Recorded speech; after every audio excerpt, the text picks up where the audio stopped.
Hello and welcome to episode 9 of Throneside Chats. Thank you for joining us. As always, I am your host, Jamie, aka Palliser J, on Twitch. And as always, I'm joined by the one and only Ben, aka Seto. How's it going, Seto? Shit. I Yeah. hate life. Yeah. Yeah. I'm sick.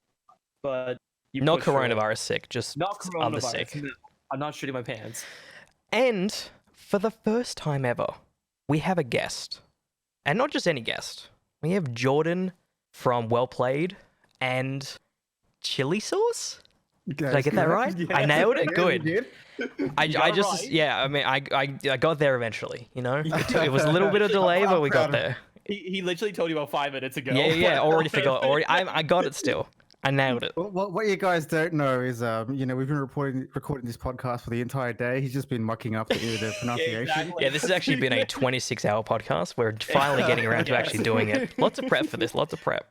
So Jordan, to preface, who are you and why should people know you?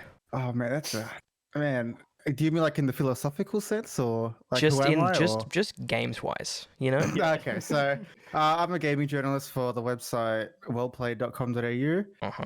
I've been in the game journalism thing since mid 2015, so it's almost 5 years. Long time. 5 years. Yeah, 5 years in the industry is quite a long time, honestly. It is quite a long time. It's a long time. Yeah, so I've met a variety of people, ranging from Katsuhiro Harada, the director of the Tekken series, to Jamie Bury, the senior animator for The Witcher 3. You're flexing on us. You're flexing on us. But yeah, so I've been in the game for, pun not intended, but I've been in the game for quite a while, and just And so the reason we have dragged you into this shit show is because you played a video game, but not just any video game, right? So I'm transitioning into what we're playing. You've been playing Resident Evil 3. Anthem. Anthem's next week. No, but yeah, you've been playing Resident Evil 3, and I am and not the demo. ridiculously jealous. I mean, Seto and I can talk all about that 30-minute demo days worth of. I have so on Jay's stream when he actually did it, I said I did it 5 times. I've now done it 7 times. So I've done the demo another 2 times. Look, if it's any consolation, see, I was given the game. I wasn't doing the proper review for it. A different writer of ours, Zach, he's doing the review for it because he's like the site's biggest Resident Evil fan. I was given a copy for like PC analysis. So I can tell you that I am so sick of seeing that intro sequence because that's what I was using my benchmark. Using it to compare like settings and shit like that. Yeah, I think I've seen that intro sequence close to about 50 times now. Oh, Jesus Christ. Oh my god. God damn. Jesus So Christ. off But the yeah, top. I am. I was gonna say. yeah, you I was go, gonna say that I am super excited for Resident Evil. So I swear to God, if you say it's shit, you're gonna crush my soul. I will also say my experience with the Resident Evil 3 demo was very positive. Yeah. I thought I wasn't gonna like the more action-oriented kind of gameplay because a big part of why Resident Evil 2 Remake was so good is because it's so tense. There is surprisingly little like combat in like the first maybe hour where you're just kind of like, it's kind of scaring you in a way that's not like jumping in your face.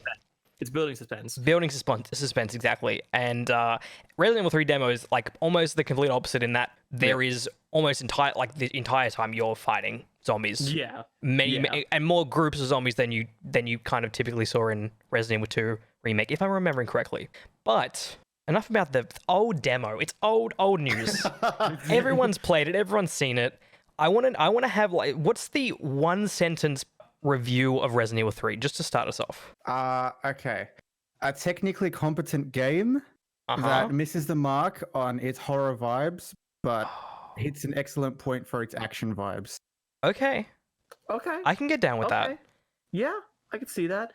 Interesting. So what do you mean by misses it mark on horror vibes?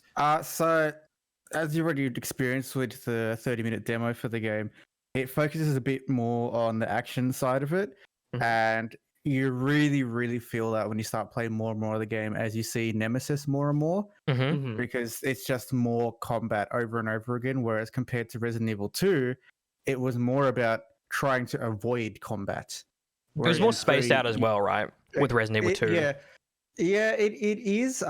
It was more spaced out in the sense that there was less enemy density in most places, Mhm. whereas there's a section where you blow open a wall and then there's like 8 zombies on the other side that you have to take down before you go Jeez, through. 8. Whereas like you never would have had that into. Into it would have been like Yeah. you blow open a wall and then you walk past and then a locker opens behind you and there's a zombie there and you're cornered. I remember in Resident Evil 2, the most zombies in an area, if I'm right, was the library section in the police station that had 5 zombies or 4 zombies in it. Yeah, And that seemed like a lot. Game. Yeah, that was a lot for that. And then, like, I mean, already in the demo, like, you're already exceeding that number of zombies, right? Like, I remember, like, there's kind of a part where you go up, like, a steel staircase and go into this room, and it's obviously locked for the demo. And then as I came out, there's like 5 to 6 zombies lined up just there, and I'm like, shotgun time, bring it out and just shoot them. And I will say, like, playing the demo, it did feel like there wasn't as much tension. And maybe that's because I'm streaming at the same time and I'm trying to make it funny and whatever, like entertaining people or what. But it definitely, it wasn't making my heart race in the way that Resident Evil 2 did. And so I feel like after that demo, I'm setting my expectations differently for this game. And from what you've said so far, Jordan, it seems like that's maybe what people should do when they jump into this game, comparing it to Resident Evil 2. Yeah. I want to know about Nemesis, because that was the big new thing with this game, right? Obviously, we had Mr. X in Resident Evil 2, a highlight for me at least.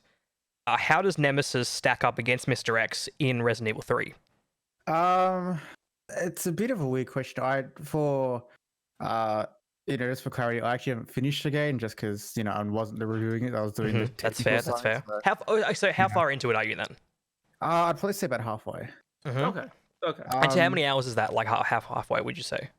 Well, it says I have 16 hours on Steam, but okay. I have no idea. But you've done a lot of repeats of the opening section, obviously for the PC analysis. Yep, gotcha. I could probably reanimate that entire opening section. just opening Unreal Engine. And so have you encountered Nemesis that much throughout your time with the game, or is it more like kind of bits and pieces? The point that I'm up to now, I haven't really seen Nemesis in a little bit. You tend not to see Nemesis once you start transitioning between Jill Valentine and Carlos. I forget his surname. So especially because Nemesis is targeting Jill and not Carlos. So when you're that makes sense. It makes no sense for him to be exactly. So the Carlos sections are less. Obviously, they're not Nemesis focused. Yeah, but interesting. The Nemesis is a bit of a weird one because they kind of frame the camera in a way so it's really, really action oriented. So like, you're sprinting down a bridge and then like the camera pans and sees Nemesis behind you, jumps over you, and he breaks the bridge in front of you and stuff like that. So, the Nemesis encounters are definitely a little more action oriented.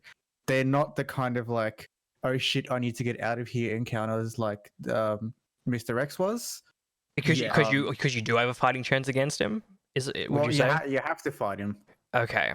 So like there are sections where you have to fight.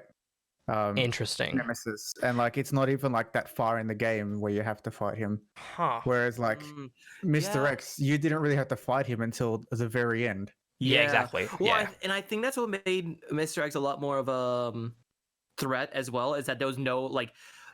You couldn't fight him pretty much. You could incapacitate him. You could incapacitate him, but it would run through your resources, and it was generally not a smart idea to do. Yeah, like there was like no point in the game. Like I feel like if Resident Evil, before you went down into that little section, when like you have the 3 tokens and you go down to the underneath area of the police station. Yep. If like you did that, but before that you fought Mr. X, I feel like that would ruin a lot of the tension if you beat him. You know what I mean? Oh, for sure. Yeah. I feel like the fact that you never fought him until the very end, and the only way you killed him is because he got a bloody rocket launcher.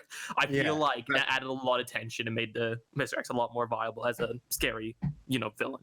Yeah, and even then, like Mr. X was done in a way where even though you had more ability as a player compared to the original, because of the way the game was designed, where you want to conserve your resources, Mr. X was the biggest threat around. Yeah, which I was actually going to ask. So as you said, in Resident Evil 2, it's very big on conserving resources. You don't get much ammo, you don't get much health and stuff like that. You have to conserve it.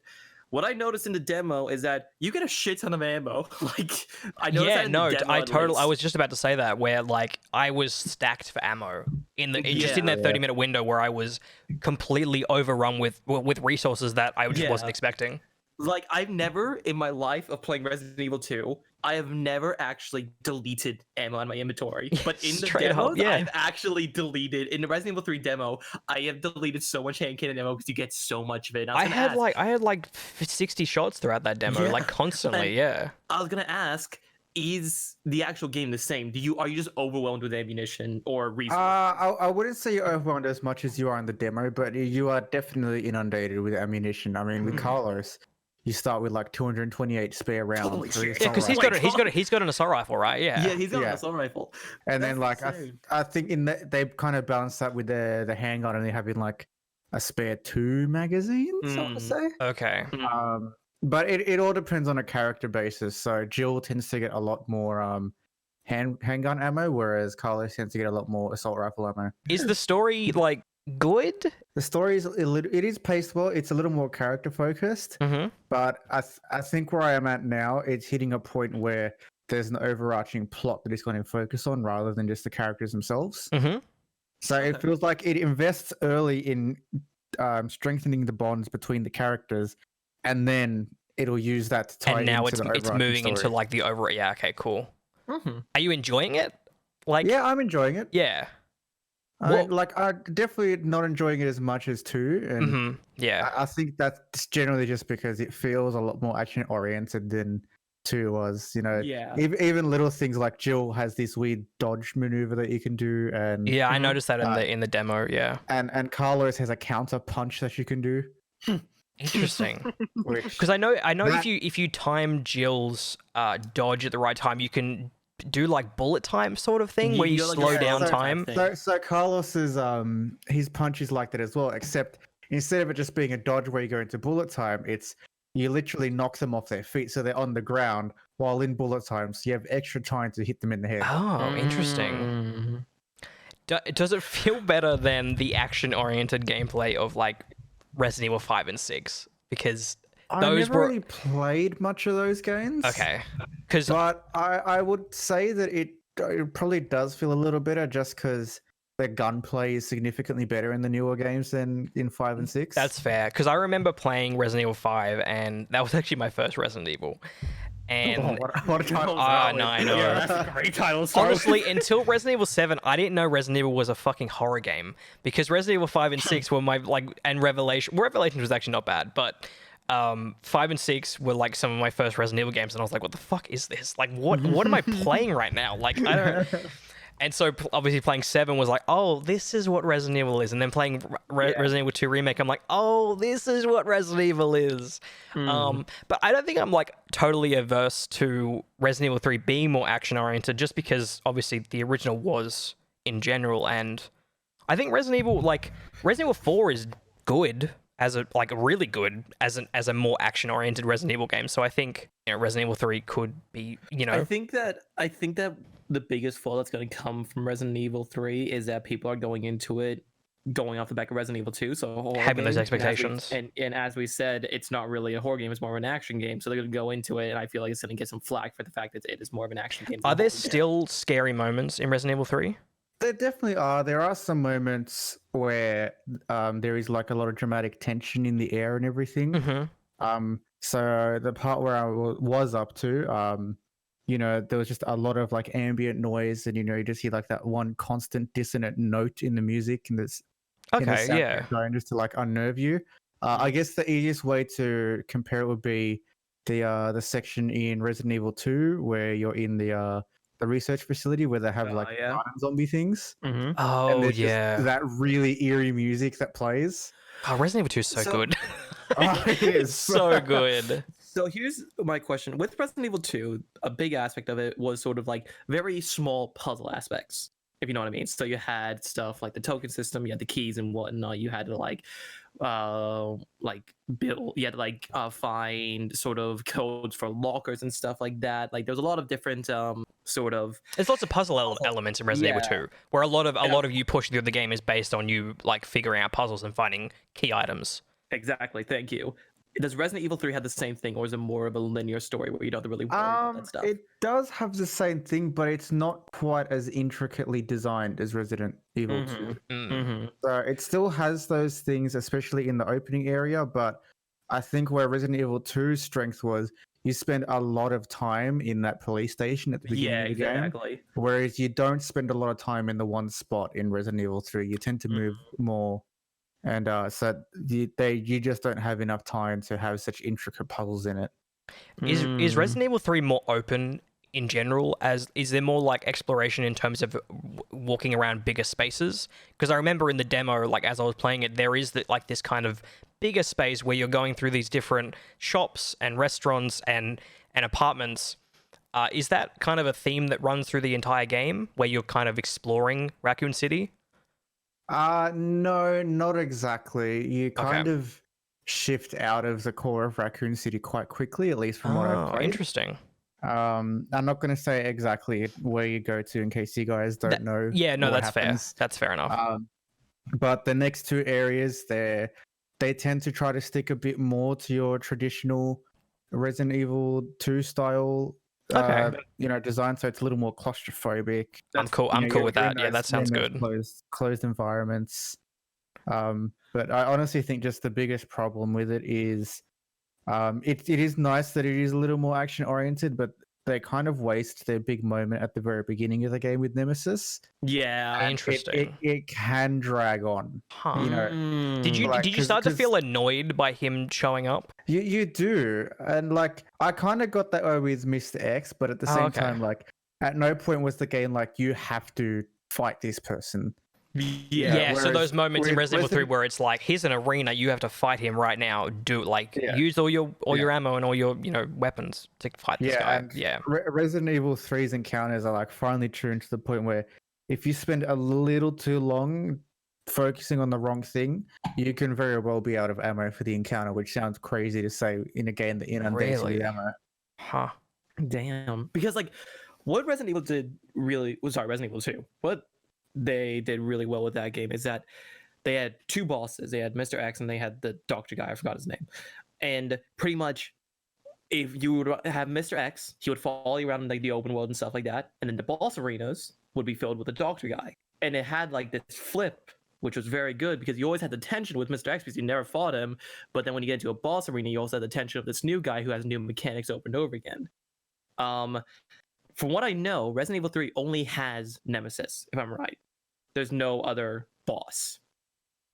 That would be correct. Yeah, so I feel like the fact that you're going to fight him and then he's going to chase you again and whatnot, it ruins the tension because like, why am I going to struggle with him because I just beat him beforehand? You know what I mean? Like, there's no real tension. Do you feel like overwhelmed when when Nemesis is kind of like in your way and he's kind of pestering you?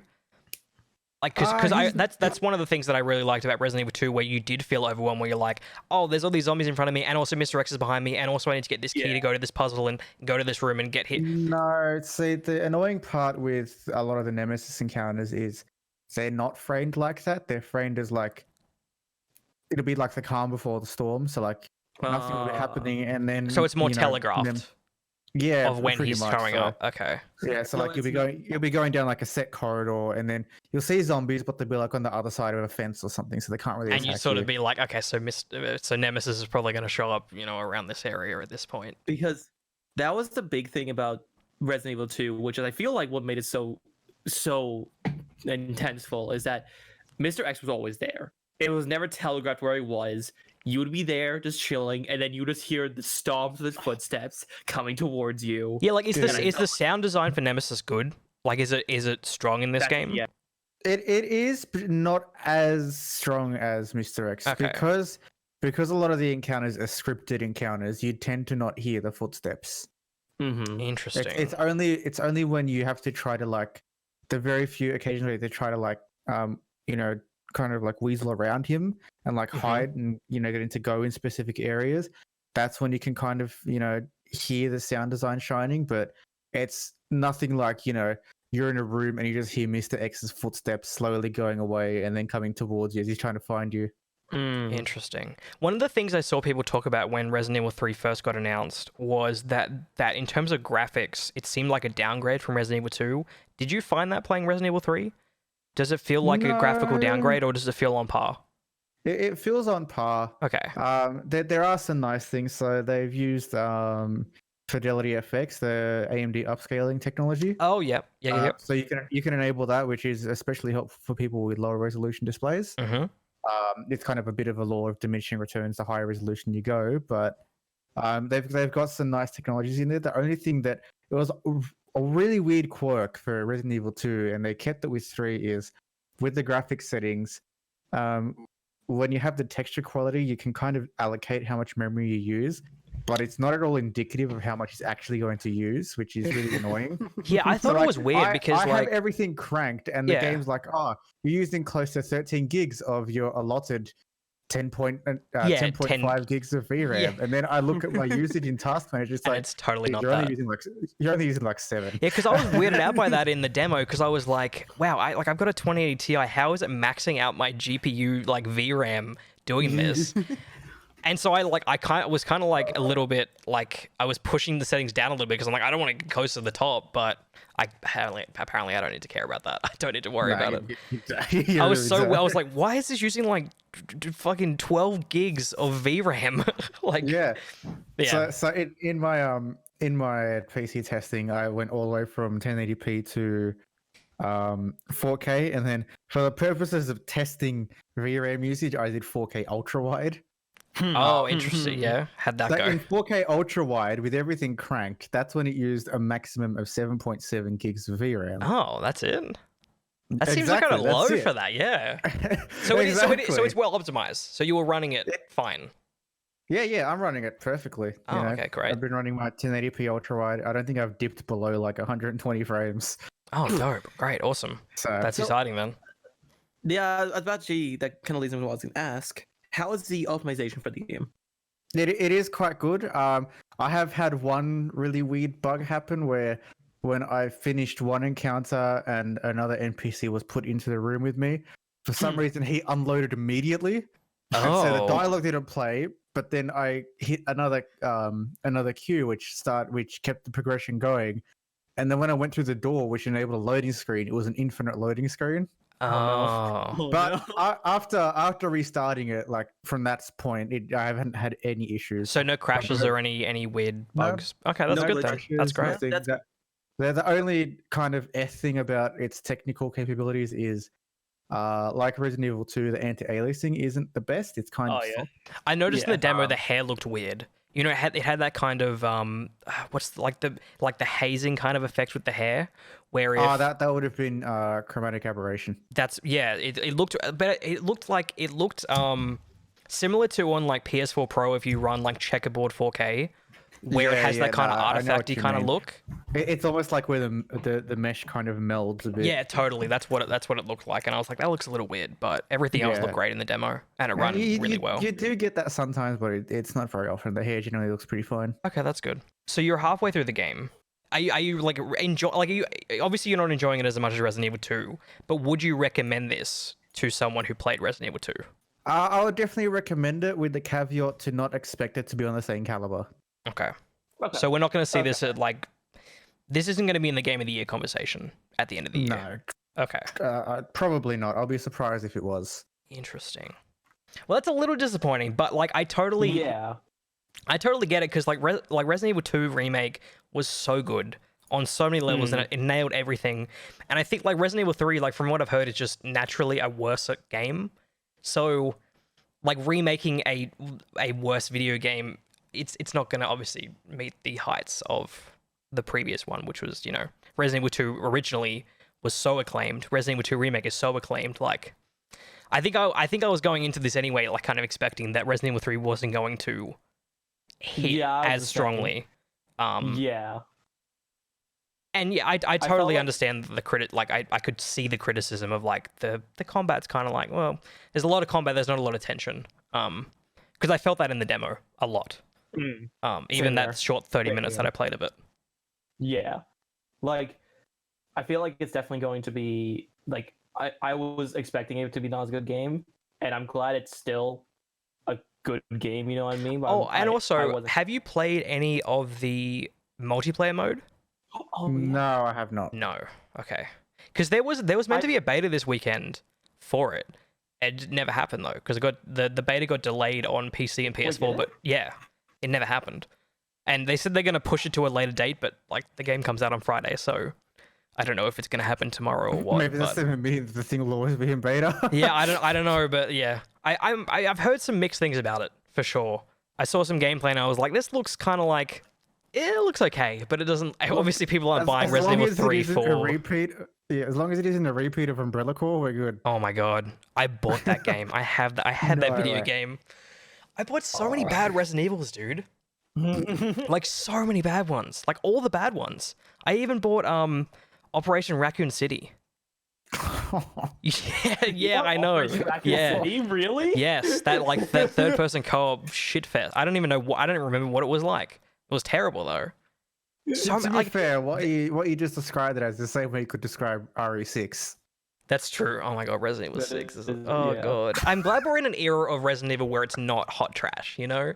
Because there was a Yeah, long it's not string of shit. really bad Resident Evil games, and they really brought it Yeah. back with RE7. Yeah, it's almost like Resident Evil was like the Sonic of the survival horror genre. Yes, Yeah. right? Because like at the same Yeah, time you had like very Dead true. Space, and it was like, wow, you know, we don't have Resident Evil, you know, being at its peak, but we've got Dead Space 1 and 2, and then we don't talk about Dead Space 3. It seems like every like horror franchise goes down this weird like action route that never works out really well. Well, it's because horror games you can't really do too much with it after like 3 or 4 games. Well, I think You know what I I mean? think recently a So lot it- of horror games have taken away the combat from the games, you know? Like you think Yeah, about Outlast and Soma, like those games and Amnesia, like right? Like that's why they're so scary is that you're defenseless. yeah, which I feel like the thing is that that's well, like I feel like that's where developers are wrong is that they're like, oh, we'll add action to it, that way better, but they didn't realize they could just take it away. Well, and I that think was just as Capcom good. got to a point with when they did Resident Evil 4, which was more action oriented, but was still it struck that line between both really well. Yeah, They were like, Part okay, of people what- like the action, right? Yeah, and part of what communicated all the vibes for Resident Evil 4 was just how much they leaned into like the campy nature of the story. True. yeah, Yeah. It Which is is a really so big thing. campy, which is what makes it so good. That's actually a good Yeah, question. very Is because I actually really enjoyed the story of Resident Evil 2, even though you know Yeah. it's Resident Evil, but it still felt like they were kind of grounding it in a way that I really enjoyed. Does Resident Evil 3 feel more campy or more like crazy out there than Resident Evil 2 does? So it's a really hard thing to really get a judge on, especially in the early stages of the game, because you know if you really want to get a grasp on what's happening in the world in the game, you have to kind of like read everything you see. Interesting. You know, So a it's lot like- of it's a lot of the story is told through like collectibles and things you can find in the world. Well, it's like framing the beginning of the game. You can go on just fine by running through it all, but if you take the time to like read all the notes in Jill's apartment and stuff, like everything that happens just afterwards immediately becomes so much more clear. Interesting. Okay, well I'll take that on because I obviously yeah. The thing That is is like when I very- yeah. stream games, it's hard to like oh okay I'm gonna take like 5 minutes to read this huge like book or whatever. Like I hate not being able to do that, but maybe I'll just start doing it. I'll be like fuck it, I'm gonna read this. Chat. Fuck you. Well, I think that's the beauty of the Resident Evil little snippets is it's not very long to read. They're It's pretty usually, like, short. a They're short paragraph. little succinct things. Yeah. Yeah. Because that was a thing with Control, where there is so much awesome like tidbits and lore within the collectibles, but there's so many. There's like I think there's like 160 some plus collectibles in that shit. game of like notes and files and all this shit. And it like I obviously when I was streaming it, I didn't read it, and then off stream I read it. I went through all of it, and I was like, holy fuck, this game is like went from like an 8.5 to a 9.5 just based on the insanely intricate and interesting lore that they've put into this game. sort of like Doom as well. Doom 2016 is like that, where like you really have no idea what's going on until you read a lot of like the collectibles you get. So it's interesting that Resident Evil 3 took that kind of route. Yeah, you tend to get that with games that know that too much exposition will get in the way of the flow of the game. Which I So, like, if actually there was, sort of felt with Doom Eternal, which we'll talk about in a second. A little firstly, bit. I disagree with that, but yeah, I just didn't like the cutscenes. that's fair. But, Yeah, we'll talk about it in a second, but yeah. But yeah, so like Resident Evil 3 tends to lean a bit more into the you know, a lot of its early exposition happens through world building via collectibles and little notes and stuff like that. Mm-hmm. I mean, I'm still excited for the game for sure. I'm definitely going to pick it up on Friday. But it's I definitely have. I mean, after the demo, I was like, okay, this isn't the sequel to Resident Evil 2 Remake that I was hoping for, but I was kind of expecting it. Also, it's coming out so quickly afterwards, even though it's another team. Like, there are a whole bunch of things that kind of led me down this kind of path of being like, we'll see how this turns out. But it's not bad, right? Like, it's still a good game.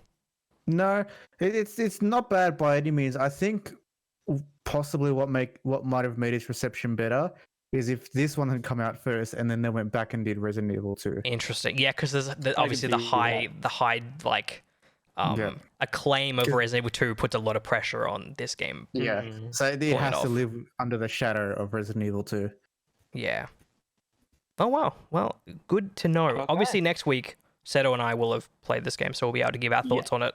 I'm excited to see what other people think about it too. When now that the embargo is lifted, I'm excited to see what people are saying about it.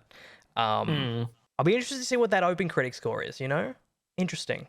I wonder if it's going to hit like. Obviously, it's not going to hit what Resident Evil 2 did, but what did Resident Evil 2 hit? Like a 90 something, 91, 92.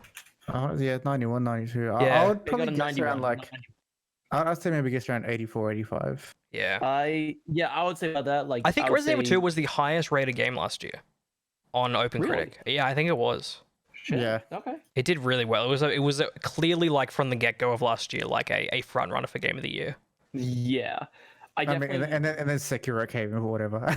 Yeah, that's true. Although I personally actually enjoy Resident Evil 2 more than Sekiro, but I also didn't finish that game. Yeah, I would probably say the same. Didn't finish the last boss. Still haven't finished it. Probably never will. I'm excited for Elden Ring though. I'll play it. Hopefully it comes out, you know, in this century with George R.R. Martin writing anything for it. You know, you never know. Anyways, so I mean, I dissed Doom Eternal a little bit there, right? Because I've been playing it since the last time I talked about it. I really, really like Doom Eternal, like a lot. The cutscenes just get in the way for me, in a way that I'm just like, this stuff's kind of cool when it was in like collectible form, but bringing it front and center and having it be third person and showing the Doomslayer and having this really cool lore around him, it breaks the game up in a way that I'm just not really digging at the moment. I still haven't finished the game, mind you. In the next, 3 or 4 hours it takes me to finish the game, I may completely turn around on it. But I don't know. I don't know how to feel about it. I'm not enjoying it at the moment. What do you think? What do you think about it, Jordan? Like, what are your thoughts on Doom Eternal? So I actually liked that there was a bit more exposition. Don't get me wrong. I can understand where you're coming from. For sure. But I think Doom Eternal was the right game to do it in because they were just trying so many different things at the same time. For sure. Yeah, I can see that. Because they got the increased verticality, the more vertical level design as well. Lots of new tools at your disposal as well. Yeah, lots of new tools. They got some new combat mechanics, stuff like that. So I think it was the right game to do it in. It's definitely far from perfect in terms of its exposition, but it is at least a step in the right direction because you can only get Doom going so far for just that raw feeling alone. For sure. And that's why Doom 3 existed. Yeah, because they had to change it. That's true, yeah. I think Doom Eternal does so much right. Like, I think because people were complaining about lack of ammo, and they were sort of complaining about obviously the Marauder, which I complained about last week. I don't like the Marauder at all. I think it I mean, Jordan, you said it was like the antithesis of what Doom is, right? That's what you said to Yeah, me. it is because Doom guy is very much a guy of like, I'm in a room, I'm gonna punch everything and rip their heads off. And you And just then you go can't into the do room, that. and then Doom guy is all of a sudden like, I'm gonna size up this dude. I'm gonna wait for his eyes to flash green, then I'm going to shoot him. That makes no sense. That's not Doom guy. Yeah, it's oh man, it's like when the Marauder ends up in an encounter with a bunch of other like demons, It's the worst. all I end up doing is skipping around the Marauder, killing everything else in the room, and then focusing the Marauder and beaming him down with super shotgun and ballista back and forth, switching back and forth with my mouse buttons, and he drops.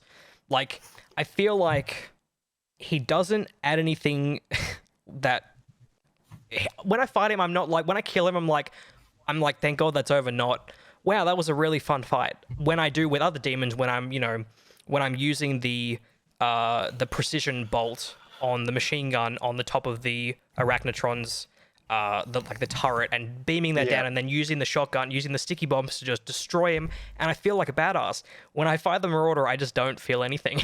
I feel like nothing inside. The only time the Marauder really hits a good point is that first encounter, and that's just because they don't flood the room. Yeah, I'll agree with that. Even on Nightmare, it was still... If they had left it at just that one encounter, no one would have had an issue with the Marauder, because it would have been like, you know what? It was a cool idea, and it happened once, and that's it. Totally agree with that. Yeah. After the second encounter, you're like, okay, I'm sick of this. It's funny, like the first encounter after finishing it, I was like, oh, that really sucked. But at least it was a boss fight.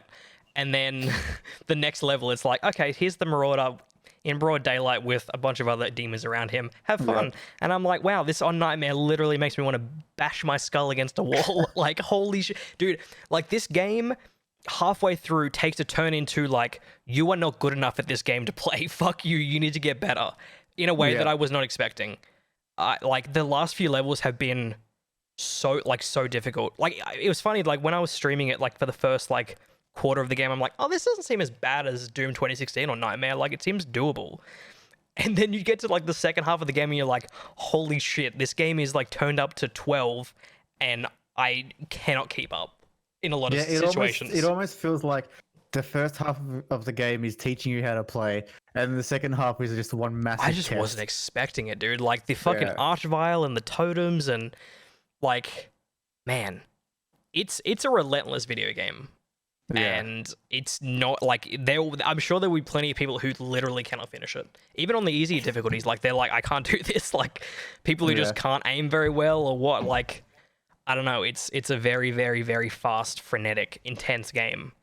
And I love that about it. I love like the Zen zone you kind of get into at points where I will go on. Where you sort of just like your brain just goes into like fucking 200 IQ and you're just like, okay, I'm gonna destroy the weak point on the Arachnotron, and then I'm gonna switch to my Flame Belch and flame all them, and then I'm going to glory kill him to get more armor, and you're just doing all these like these crazy micro movements, hundreds in a span of like 5 minutes. And it feels it's so much of a Twitch good. shooter that it puts like Call of Duty and Titanfall to shame in that regard. Honestly, like it is, and the moments like there were moments when I finished an encounter and I would just like sit back and be like, "Holy shit, what did I just do?" Like I don't remember any of that because I was just in working overtime in a way that Doom 2016 didn't do that for me, and Doom Eternal does it so many times where I'm like, this is a top 5 of the generation shooter. In those moments. I was going to ask, a person who enjoyed Doom 2016, yes, would you recommend this game to them? See, the funny thing is, I would have easily recommended it, but there's a lot of people who don't like it. Like, if you go on the Steam reviews, like, there's a bunch of people who are like, I loved Doom 2016, this isn't doing it for me. And I'm not sure if it's just because there are so many changes to the typical Doom formula. Because Doom 2016, we talked about it a couple of weeks back when I first played it, where Doom 2016 is such a pure Doom experience. It is Doom from 1993 brought forward into the modern era in a way that Doom Eternal is trying to subvert and change and alter and do new stuff like the platforming and the ammo conservation and kind of resource management that you just didn't really get from Doom 2016 to the same extent. And I think those people who are the kind of diehard Doom fans are like, this isn't Doom 2016. This isn't like the kind of progression that they were looking for. And so that's why I don't know if I can recommend it. But if you are, but if you like, yeah, go ahead. It's definitely a matter of figuring out why someone liked Doom 2016 For sure. If it's just for the moment-to-moment gameplay, or for it itself as a package. Because Doom Eternal, while it makes a lot of changes that pay respects to what Doom is, there's still changes at heart, and that can drive away a lot of people.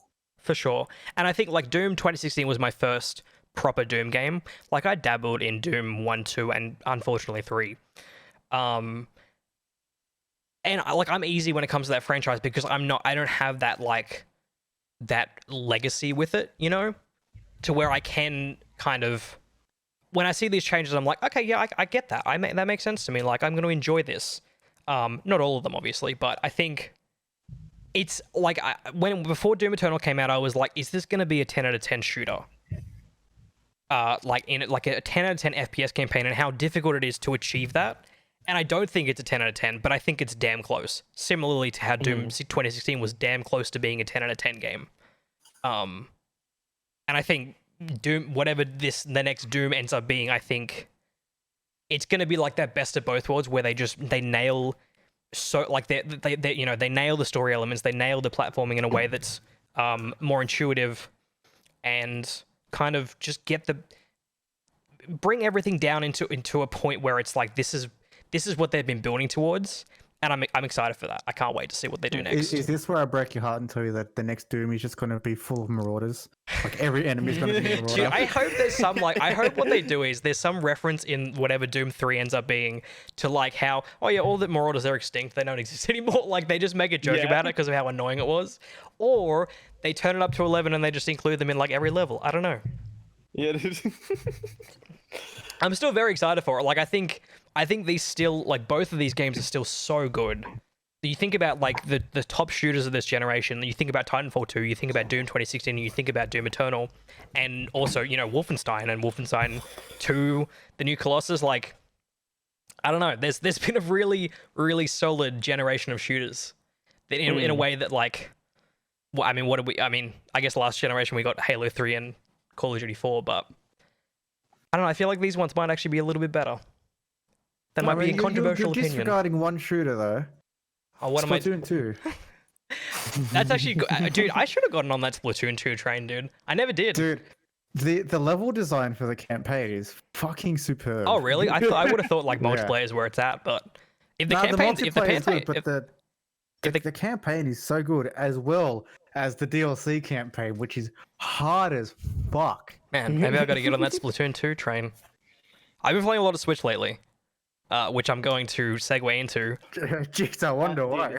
Dude, I'm so sad. My Switch, I'll quickly say this. My Switch is coming April the 24th. That's okay.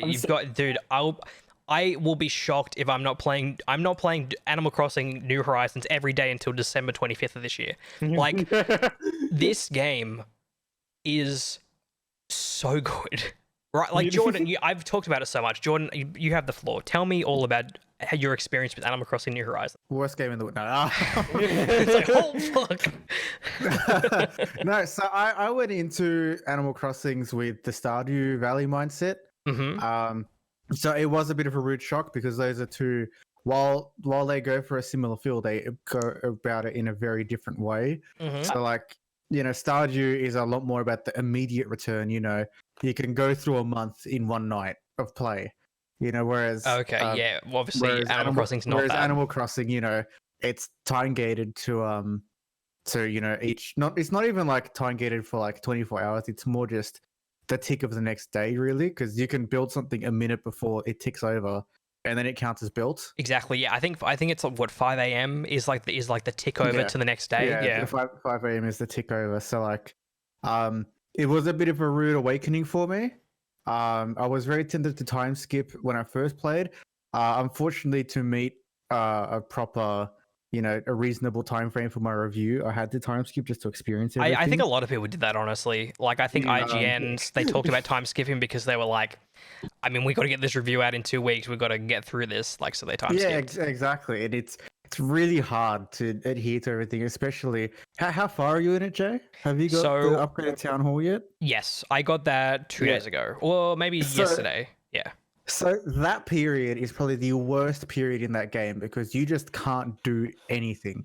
See, I don't know. Like, I felt like Animal Crossing New Horizons in that period where it's like, okay, so I have to wait till tomorrow for the museum to be built. And actually, the museum took 3 days. But like Nook's Cranny or a house or a bridge or my house in general takes a day to, I got to wait till the day ticks over. But like in those times when I wasn't making progress to the town or the island, I was just fishing and catching bugs and chopping trees and going to deserted islands and exploring. And I think that's the best thing about this game is that... Oh, absolutely. The problem is when you do the town hall upgrade, because you can no longer buy miles tickets, you can't really do much. That is true. That was actually annoying. Yeah. When I was upgrading the town hall, you have a day where you cannot use the terminal, the Nook terminal, where you can shop, you can redeem Nook miles. That was pretty frustrating, but I just used that day as like okay, I'm going to take like a short break from this game for a day and hit the ground running tomorrow. And that's exactly what I did, where I played like 3 hours on that day where there wasn't really much to do. I did a lot of fishing. I did a lot of bug catching. And then the next day I played so much. I think tomorrow is when I can see how long I played the game, because for some reason Nintendo Switch, the way it works is the first 10 days you can't see. It says like, oh, you played this game 5 days ago. Like, you started playing this game 5 days ago, and then when it hits like the 11th day, you can see how many hours you played. It's a really weird system in that respect. But so tomorrow I'm going to see how much I played this fucking game for, and I'm terrified because it has to be at least 60 hours, at least. Like, I'd be shocked if it's below 40. And that's crazy because it came out 10 days ago. Anytime I have free time, which I've had a lot lately because of the virus and not having a job at the moment, I've just I watch Netflix, but I'd also be playing Animal Crossing on the lounge, or I'd be in bed before I go to sleep just doing some fishing, doing some bug catching, moving around some furniture in my apartment. Like, I think the level of expression you have in that game is so special in a way that obviously I haven't tried. I haven't tried Stardew Valley. I heard My Time at Portia's good. I haven't tried that either. This is like, for me, Animal Crossing New Horizons is like the next Minecraft for me, where I always feel like I have something to do in that game, and it always feels fun and intuitive and exciting. Like, yeah, absolutely. I posted a clip on Twitter of me catching a whale shark for the first time, and I'm like beaming with excitement. Like, that shit was so exciting. And also the fact that like in a day's time, this goes up on Tuesday, so on Wednesday you won't be able to catch sharks until December unless you time skip, which is like that's a weird excitement for me, where I'm like, that feels exclusive, and it feels like I can show that off. It feels like a good exclusive. And you can show that off in your museum, which is also there's so many levels to this game, right? Yeah. You have the collection aspect, you have the interior designing aspect, you have the exterior designing aspect with the whole, with the island itself. And that museum's my favorite part. Like, I love it. I love visiting that and seeing everything I've achieved. It's going to sound like a really weird comparison, but it kind of hits that same note that Monster Hunter does, where you can see your success and you can show it off. Totally. No, I totally get that. It's even, what Destiny used to be a little bit, where you saw someone with like raid armor and you'd be like, oh shit, they're a raider, dude. They did the raid. If you go in someone's museum, they're like, oh shit, this guy's got a great white shark. Holy fuck. Like, that's crazy. Like, I like that feeling of like expression, but speaking like the sharks, achievement. though, I'm miffed because not only did I do Northern Hemisphere for my friends that all went Southern, so you could get the variety, but I went to a mate's island the other day, and I caught all the sharks. I got the great white. The last two I got were the great white and the whale shark. And then my friend's Switch fell asleep immediately after I got the whale shark, and I lost those last 2 ones. Oh no. And I'm so annoyed because they're about to go out of rotation. Dude, I think I may have a shark hotspot because over the last 3 days, I have caught 12 sharks. And it's always the same spot. So, like, on my island, the top left corner has, like, a kind of, like, rocky formation, and then this strip of shore, and then another rock. And in that strip of sand, there is always a shark. And I see the shark fin, and sometimes it's a sucker fish, which is a type of fish that has a fin that makes you think you've got a shark. Because it's really cute. Like, when you know you're going to catch a shark, it has, like, the silhouette of a fish and then the fin. The sucker fish has a fin as well, but you'll tell because the vibration will be like kind of lame, and you're like, oh, this isn't like what I want.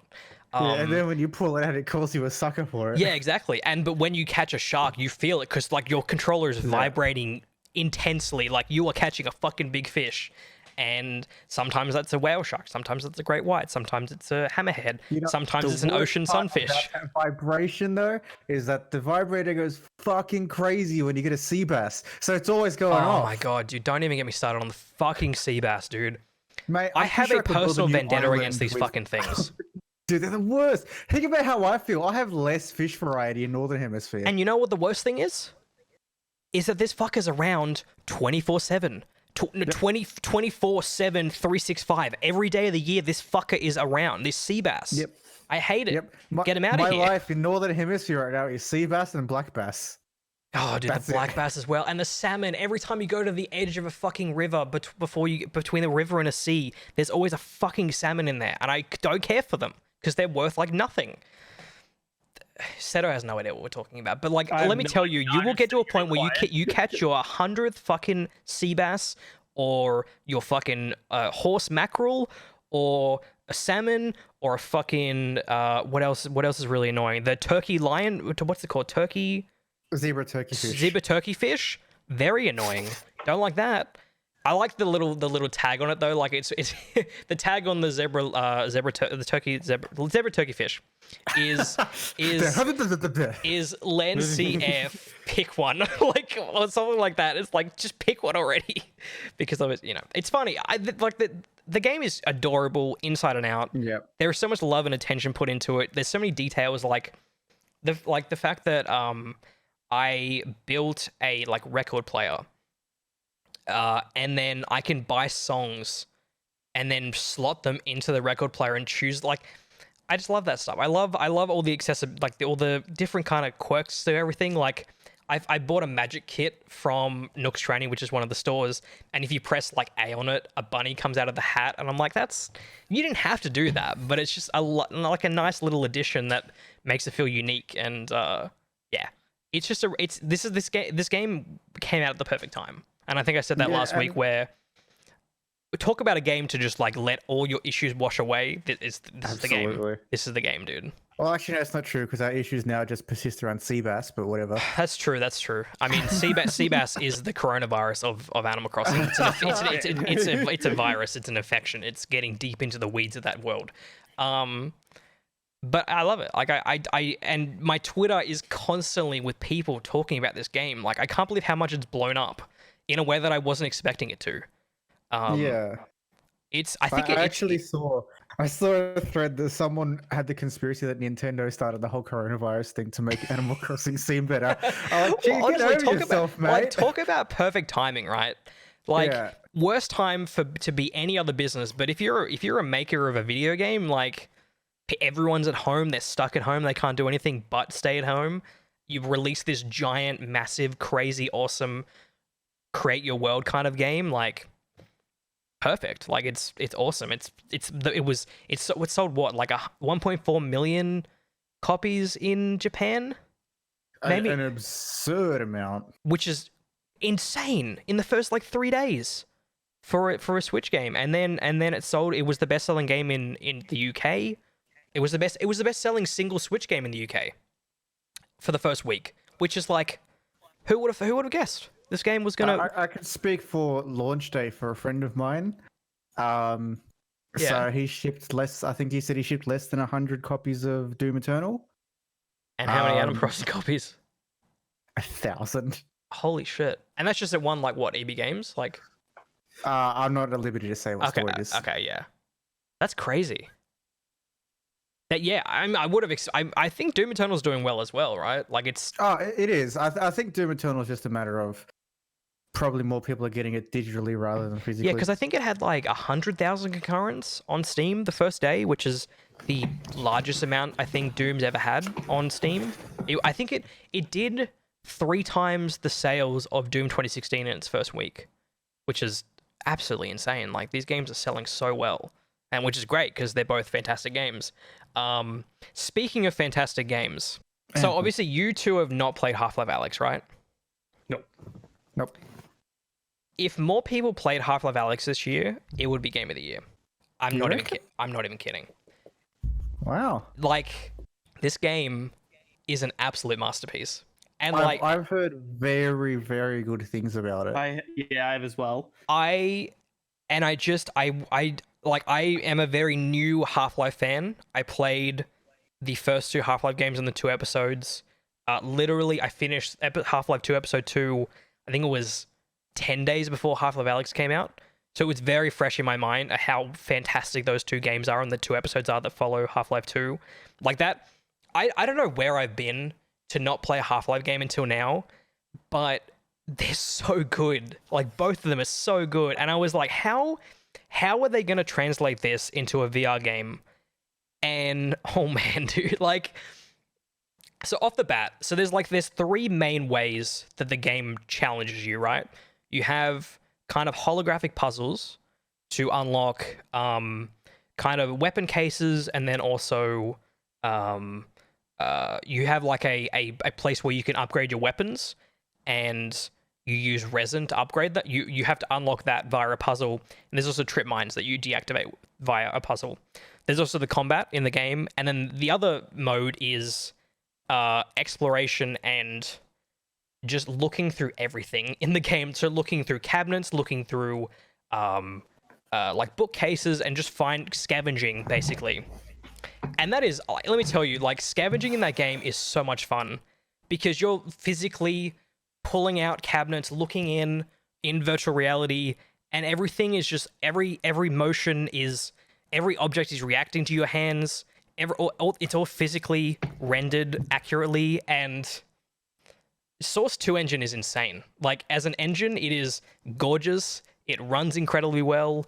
The physics are out of this world for a VR game and also just a game in general. Like there was a moment where I was in an apartment and I picked up a pillow, and from what I've heard when it comes to rendering sheets and pillows, it's insanely difficult to get that to work. Because right. It's subsurface scattering. It's fucking crazy. I think it was Naughty Dog who said like the pillows in Last of Us took days, weeks to get right because it's just like it is so hard to make that look right and look correctly. And even then, it's still like if you go back and play The Last of Us and that first mission when you play as Sarah in the opening, the pillows still look very weird. They don't look correct at all, but they're as good as they could have been at that time.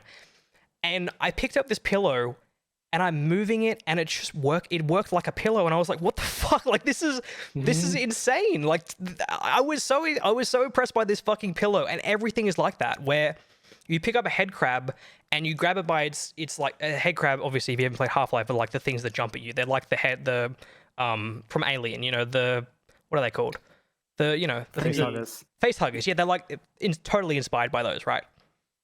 And you pick it up by its arms, and you just dangle it, and it just accurately moves, and it looks like it's dancing, and it's like the engine's insane. The physics, like Valve has once again like pushed the boundaries of what can be possible graphically and physics wise and audio. Like there's a moment in the game where it's also like surprisingly survival horror, where it's like there's a mission where it's literally pitch black except for you having a torch on your pistol, and it's terrifying because you can hear like stuff scrounging around you, like what the fuck is it? And you're aiming to, because obviously you're aiming the torch, so you're looking around, and it's like, oh man, it's hard to explain without having the headset on yourself and experiencing it, because all of it sounds pretty basic, right? Like combat in the game, you're versing like 1 to 4 enemies at a time because it's VR, and the AI isn't great in the way that you would expect from like a Half-Life game or like Doom, or because obviously there's limitations when it comes to, you can't have people flanking you in VR because it feels like you're crowded and overworked.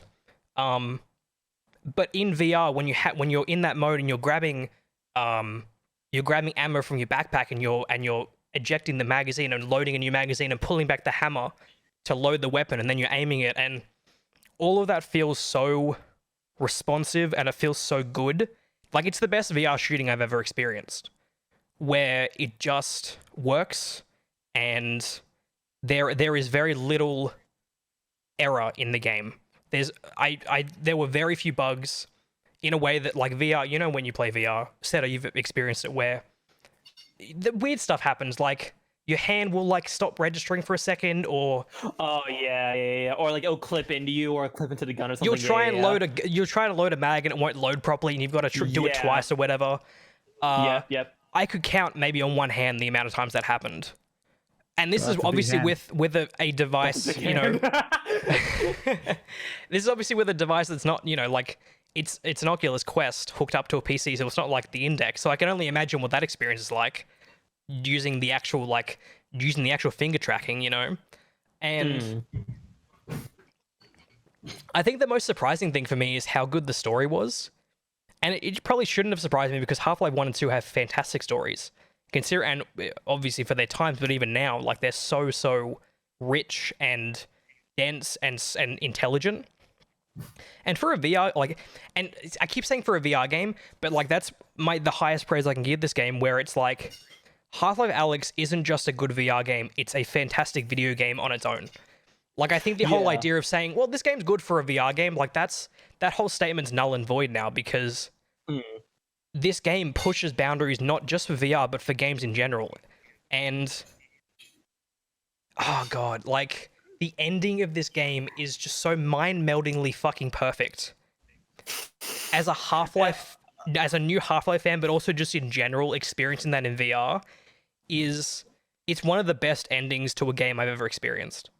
For real. Like, it is that good. Better than Mass Effect 3?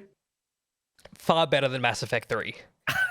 And like the future of Half-Life is so bright at this point. Like, if you had have asked me like 2 years ago, having not played Half-Life, having known that Half-Life 2 Episode 2 ends on such a fuck up of a cliffhanger, it's so annoying. I can't imagine how annoyed people would be having to wait 13 years to have a new Half-Life game.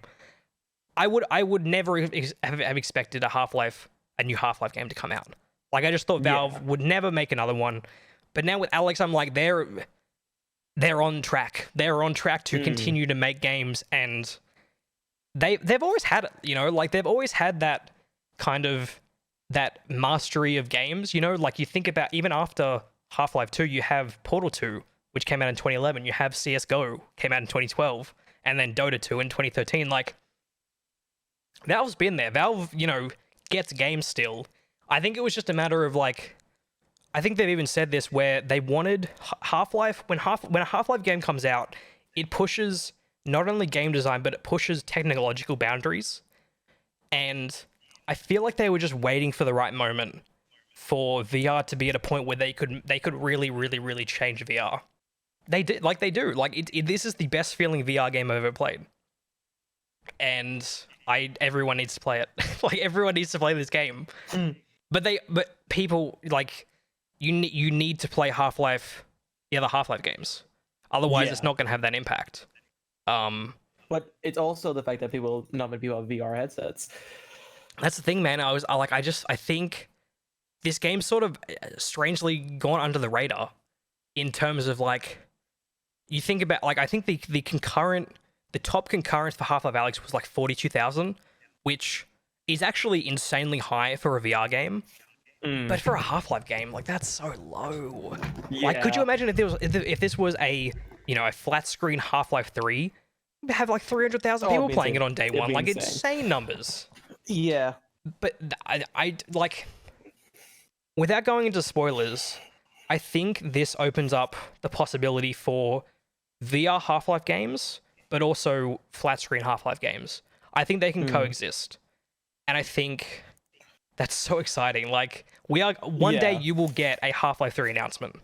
It's going to happen. And I don't know if it'll be VR or if it'll be flat screen, but I don't know. The only thing about Half-Life for me, Half-Life Alyx, is that I get super motion sick when playing VR. Like, horribly. The good thing about Half-Life Alyx is that there are a bunch of different kind of motion presets, right? So I played the game. I did a whole bunch of different stuff because I'm going to review it. I'm going to upload the review next week.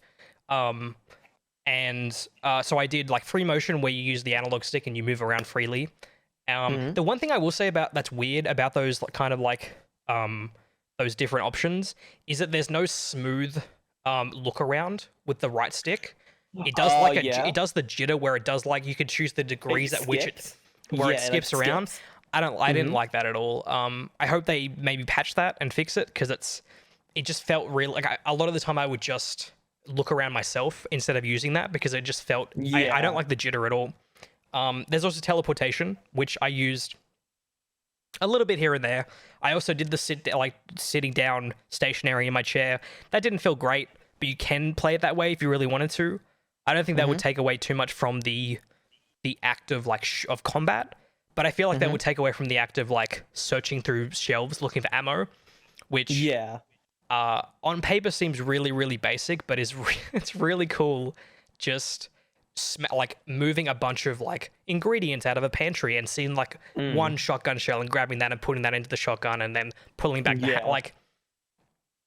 that whole loop of discovery and then combat and then puzzles over and over and over again is paced so well.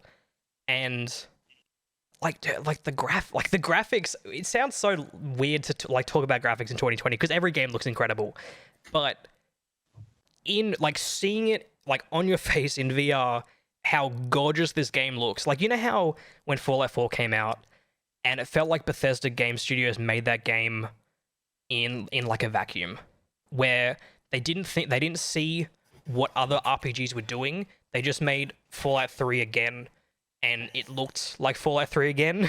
Graphics wise didn't look great. Just with crepuscular rays. Exactly. It just didn't look... It didn't look amazing for 2015 after playing The Witcher 3 literally 4 months earlier. This game graphically is on par, if not exceeding, what other games are doing. There are some really, really, really, you'll turn a corner and you'll see this gorgeous display. Right now, my background is literally that shot of seeing this, you see it in the trailer, this huge object with the wires, if you saw it in the trailer. And then you have the sunset reflecting off it, and it just looks incredible. I will say with Oculus Quest, there is a little bit of blur because it's obviously the headset the resolution isn't great on the headset. I imagine if you're playing on a Valve Index at 120 hertz, it would look even better. Which is if the next Half-Life game is in VR, I really want to get an Index. I think it would be worth it because it's really good. It's a really good game. I will be shocked if it's not in my top 3 of this year by the end of it. Even with all that in mind, what do you reckon the next property that Valve brings to VR would be? I think I don't see a Left 4 Dead in VR, and I don't see a Portal in VR. I think. I don't see that happening. I don't because I just Portal in VR would be disgusting. Portal in VR would not be good. And I don't know how Left 4 Dead 3 could work in VR. I don't know but once again, if Valve believes in it, they're gonna do it. I have no reservations with that company anymore. Yeah, and I don't think anyone should have. I just think now it feels kind of archaic and weird to feel that way about Valve after playing Alyx. These guys just. Even if a bunch of those the heads of studio and the veterans left, whoever they brought in for this game are a bunch of fucking geniuses. It solves so many VR issues for me in a way that I want to play VR. I want to play more VR games now. I'm all in on VR. I want to play more. I've heard that this game on the Oculus store called Lone Echo is really good. I'm gonna play that because I'm just it's opened my eyes to what VR could be. Yeah. And in a way it's so far ahead of what other VR games I played are. And I feel like it's going to take a few years before other VR developers can match, if not exceed, what Alyx is doing. And I feel like it's kind of that kind of shift in a way that Half-Life 2 was for the FPS genre back in 2004, when no game was meeting or exceeding that game for so long because it was so far ahead. It's so ahead of its time, and Alyx is in a similar vein, I think. And I just can't believe they did it. Like, I can't believe after 13 years of hype, they pulled it off. Like, I can't believe that. Playing that game, I couldn't believe what I was playing. There is a survival horror level in that game that might be one of my favorite FPS levels of all time. Straight up. Like, it is that good. And you will know it. Like, I'm not going to even mention anything about it. And Seto, when you play this game, you'll know the level immediately. The second you start playing, you'll be like, this is the level he's talking about. Like, because I heard other people say, like, this level, dude. There's one level. And I was like, hey, I wonder if I'm going to notice the level. You notice the level. You notice what it is. Like, it is... Oh my god, dude. Like, I'm so excited. It's like, I want to play this game again. I'm going to play it again soon because I need to play it again. All right. So that's Half-Life Alyx. Okay. Yeah. It's so exciting, dude. I feel like Valve's back in a way that, like, they haven't been for so long.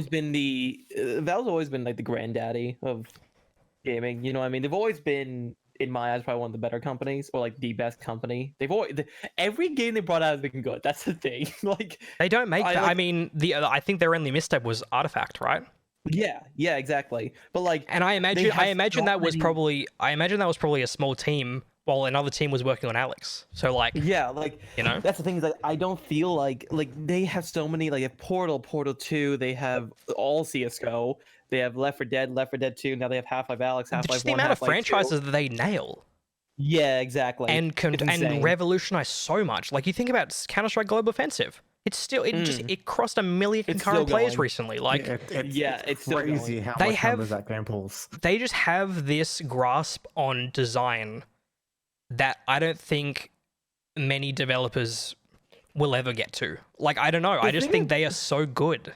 The thing about them as well is that, like, unlike a lot of developers nowadays who are very big into microtransactions and whatnot, they're still having a very similar formula to what they've always had. The only one that's really branched out is CS:GO, but even then, CS:GO has a pretty fair formula. And you don't need to. Like, it's one of those things where the loot boxes are not at all required.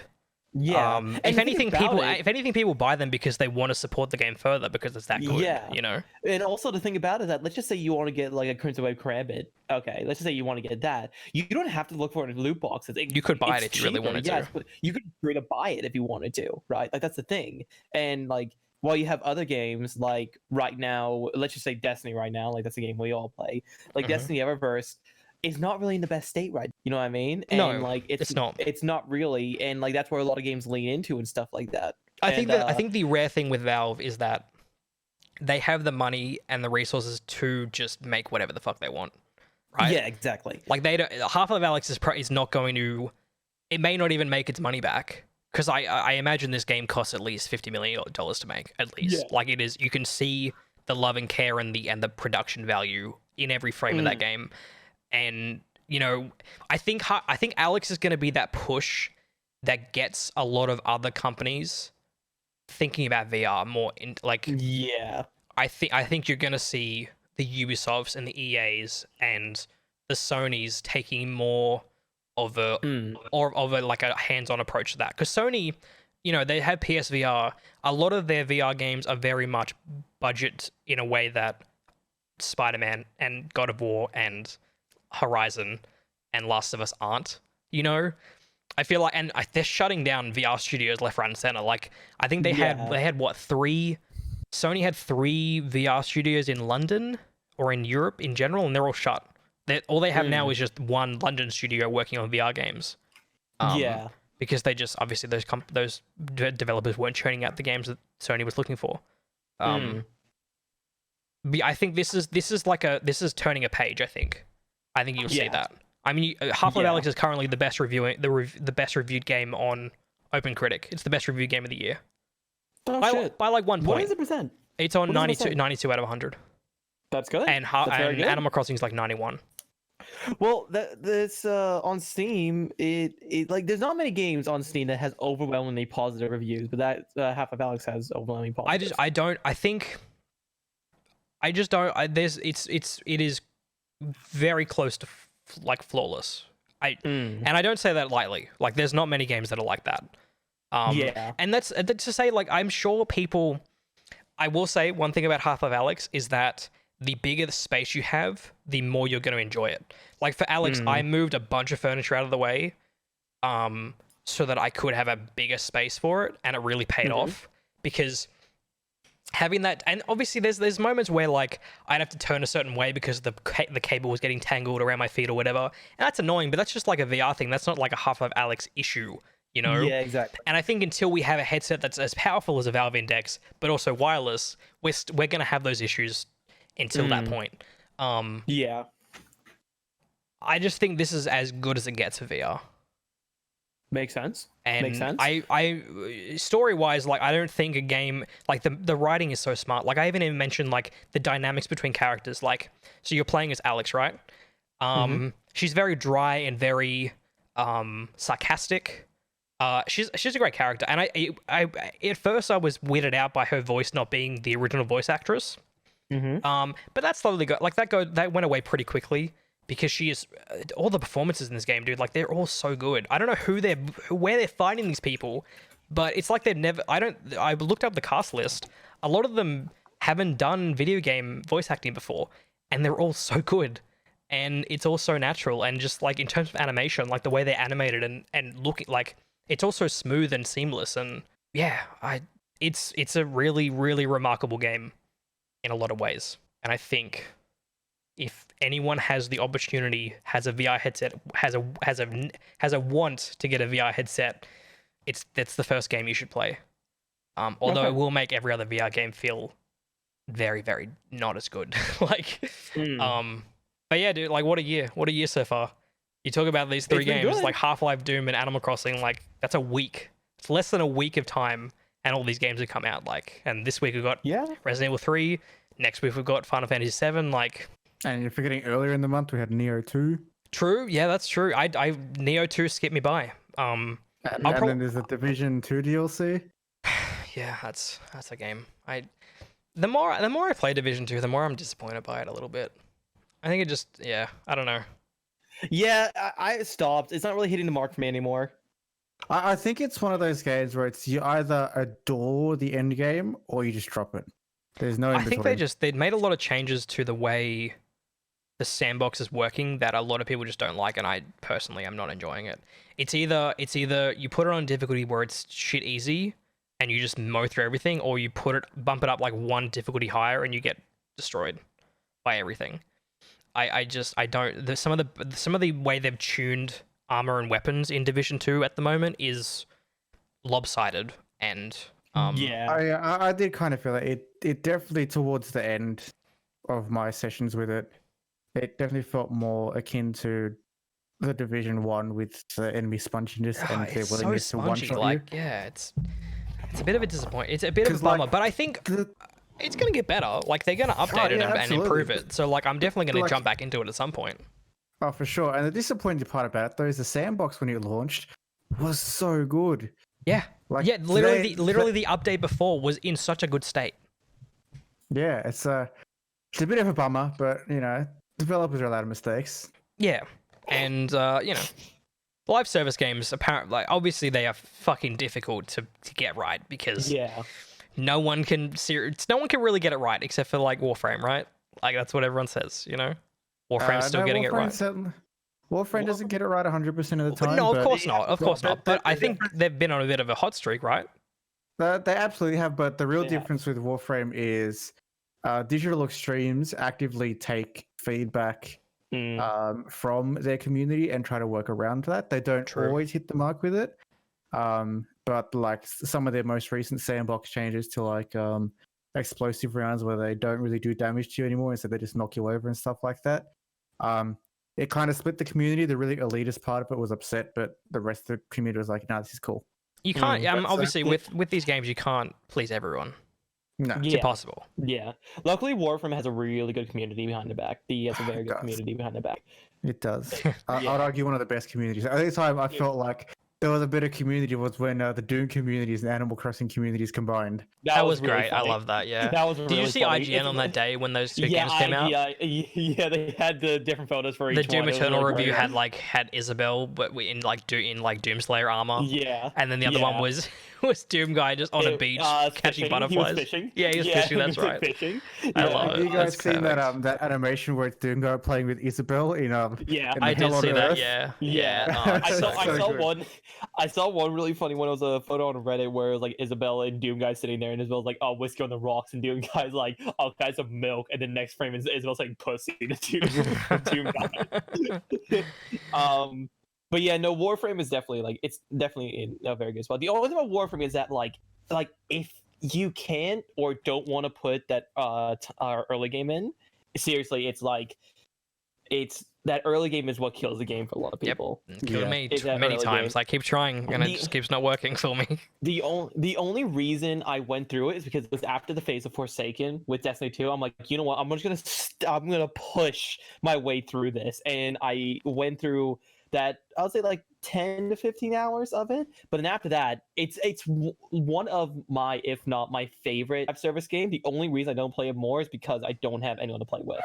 Yeah. That's fair Yeah, enough. it's really hard because, like, I know Seto wants to play with me and my friends, but we kind of go through these phases where we come out in specific updates and play, but then we don't play during the more lull periods of the game just because it's kind of hard to play during that. 'cause, Yeah, know, exactly. Gets very boring. It'd be very easy to burn out if you play hard during those. So Yeah. we kind of play during major updates because Mm. when we're on the end of those updates, then we still have things to work towards, but we don't go for everything. So there's always something to work towards when we play. Yeah, exactly. Speaking of lull periods, Destiny 2's in a bit of a lull period. Oh my, dude. So can I quickly say this first? Quickly go ahead. And I want to talk about this. Apparently, Trials is just not good anymore. Yeah, I've heard some bad stuff about it. We'll talk. Apparently, It's Yeah, to do so- with the fact that people are going for the 3 wins, right, to get the gun and then Yeah. resetting.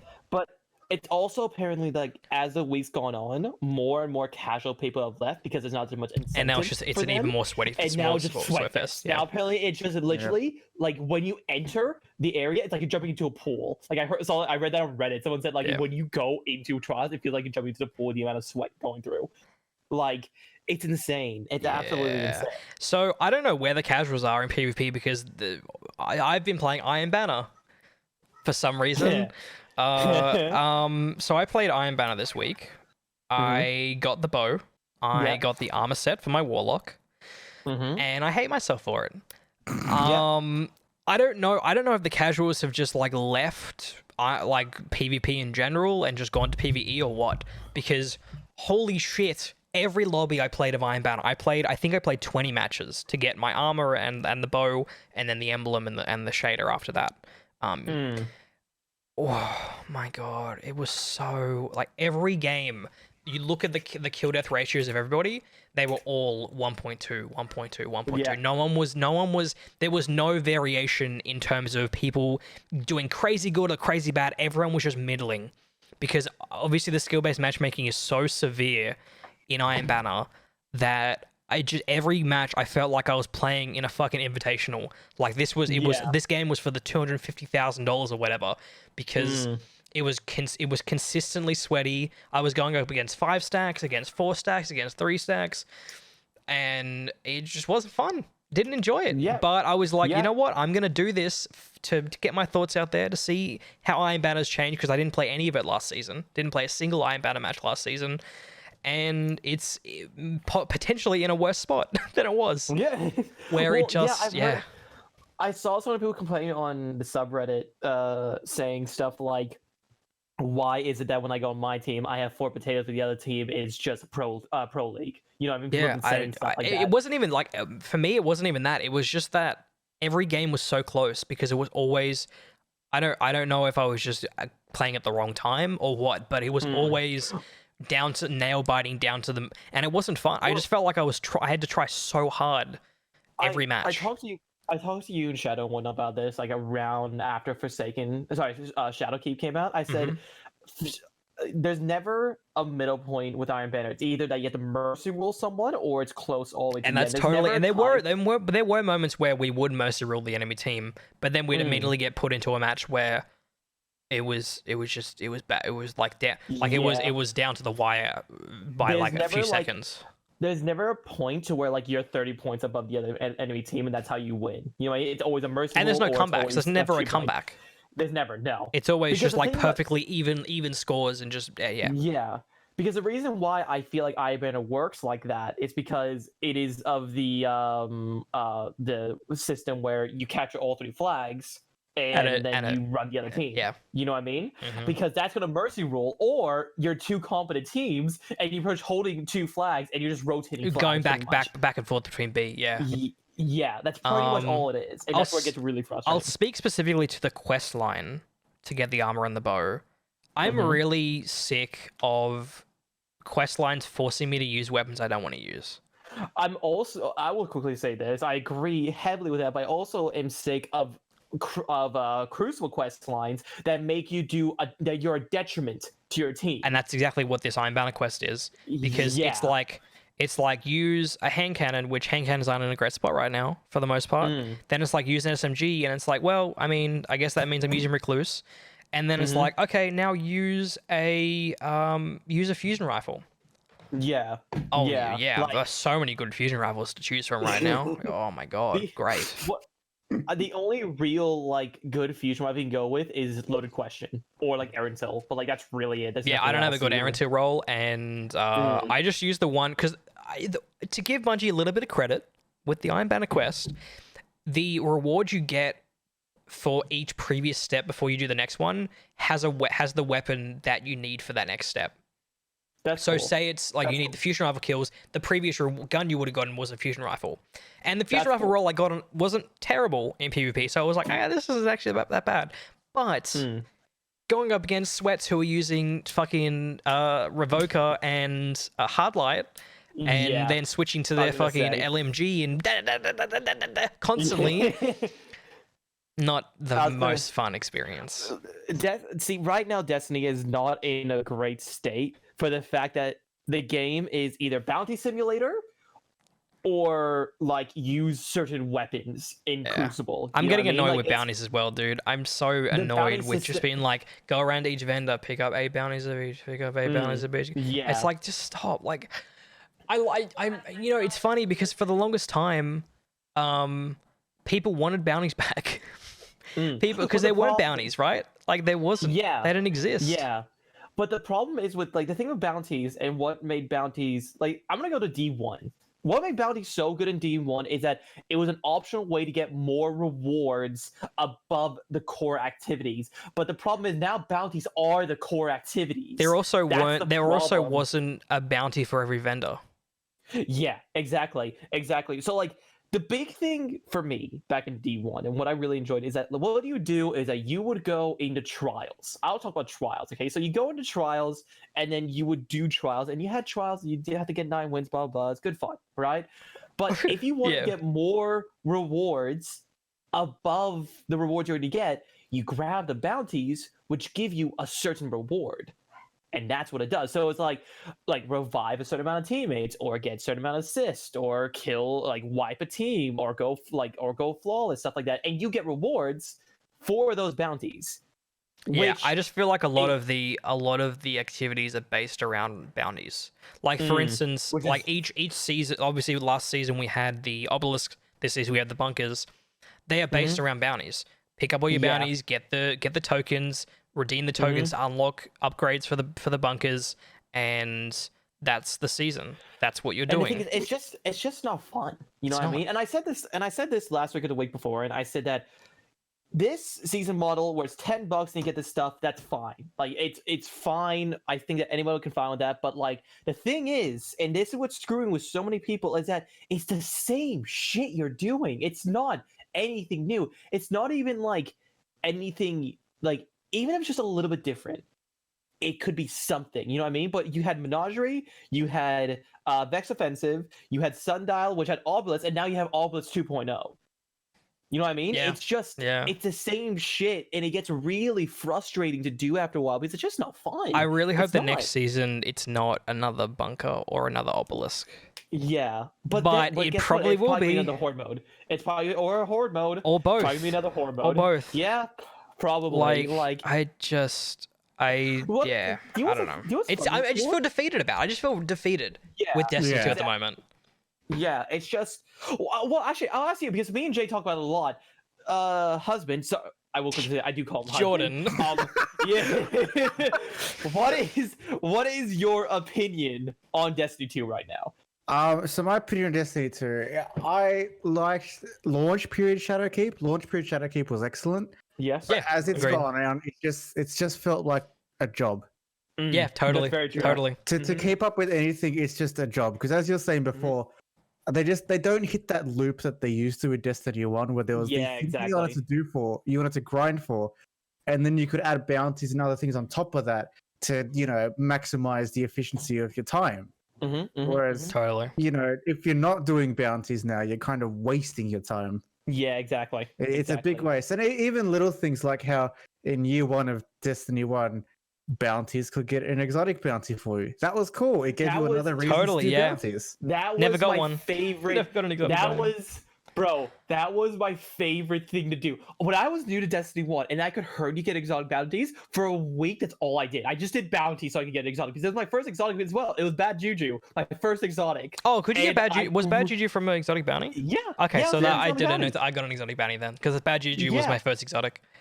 Exotic weapon. My first and exotic that- armor piece was was Raspberry from Lucky Raspberry. Yeah, same here. Same. Yeah. Mine was Lucky Raspberry as well. Yeah. And I loved that so much. That was so much fun. Now, granted, Taken King got rid of that. That wasn't the thing in Taken King, but still, that's just something small you could do. Like, it was something small. For sure. I've been thinking, right? So since quarantine, my brain's been running a lot. I haven't had stuff to do. Just been thinking like, what could like be a good season that's pretty easy to work with, that's pretty easy to do, right? What is something you could work with? And I realized what they could do is just imagine if next season they just did a revamp of the raids. That'd be so good. That's what You they know what I did mean? with that's what they did the April update for Yeah. for the end of D1, and it was so good. I don't know And why they that haven't done could that be- yet. I really don't get it. It's such an easy way to hold people through because what you could do is it's just because so for the people who didn't play D1 and Jay, you didn't play it either, did you? What, Destiny 1? No, Destiny 1, the April update, the Age of Triumph update. I played very little. I didn't do any of the revised raids. So the revised raids, it was pretty straightforward. It was really easy what they did. Pretty much there was a weekly raid you could do, okay? It was any raid out of them, it was a weekly raid, okay? Yeah, And pretty much it would run rotate through the between raid. all the 4 raids, yeah. Exactly. And you would run through the raid and whatnot, and you could do it as normal. You do it as a normal raid. It would be harder difficulty, and you would get better loot out of it. Cool, right? Awesome. But out of the raid, okay, there was a challenge you could do. And when you do the challenge, there was 2 things you can get out of it. You could get an exotic out of one of the weapons out of the raid would become an exotic. Okay, you would also get an ornament token. Now, the exotic, what made it different is that if it was like a primary, for It had example, burn. so It had let's just burn. say, so just say you do Leviathan, you get Midnight Coop. As exotic, it would have arc burn on it, which is dope. That's really cool. That's a very well. So, yeah, see, the problem with that right? is that, like, burns in Destiny 2 work so differently than they did in Destiny 1, where they just don't absolutely. feel as impactful. To me, at it's least. because Destiny 2 burns only do 50%, while Destiny 1 burns did 300%. Yeah. Oh, the days. Such, The days it's of such- going around a corner and getting one shot by a shank. Oh, it's insane. But the other thing is this, and this was the biggest thing for me, is that you would get an ornament, okay? And this ornament you could apply to the raid armor set, or any armor set that came from a raid for that matter, and it would make it look badass. Yeah. Right? Like, it made it look, the raid armor look amazing. And then everyone thought, oh, And this is what Destiny 2 armor's going to look like. Yep, but Boy, no. boy, were we wrong. Yeah, weren't we wrong? The best armor set in Yeah. two, like the great armor set is Guardian Salvation, I would say. But again, Yeah. it's a reskin of an Eververse armor set. So But I still, honestly it looks disagree good. because the female sets for Last Wish look really nice. That's true. Yeah, Last Wish looks nice as well. I haven't gotten the full set for Titan. so I haven't actually like. Wait, I've the full seen- I've Last seen Wish how it set? looked.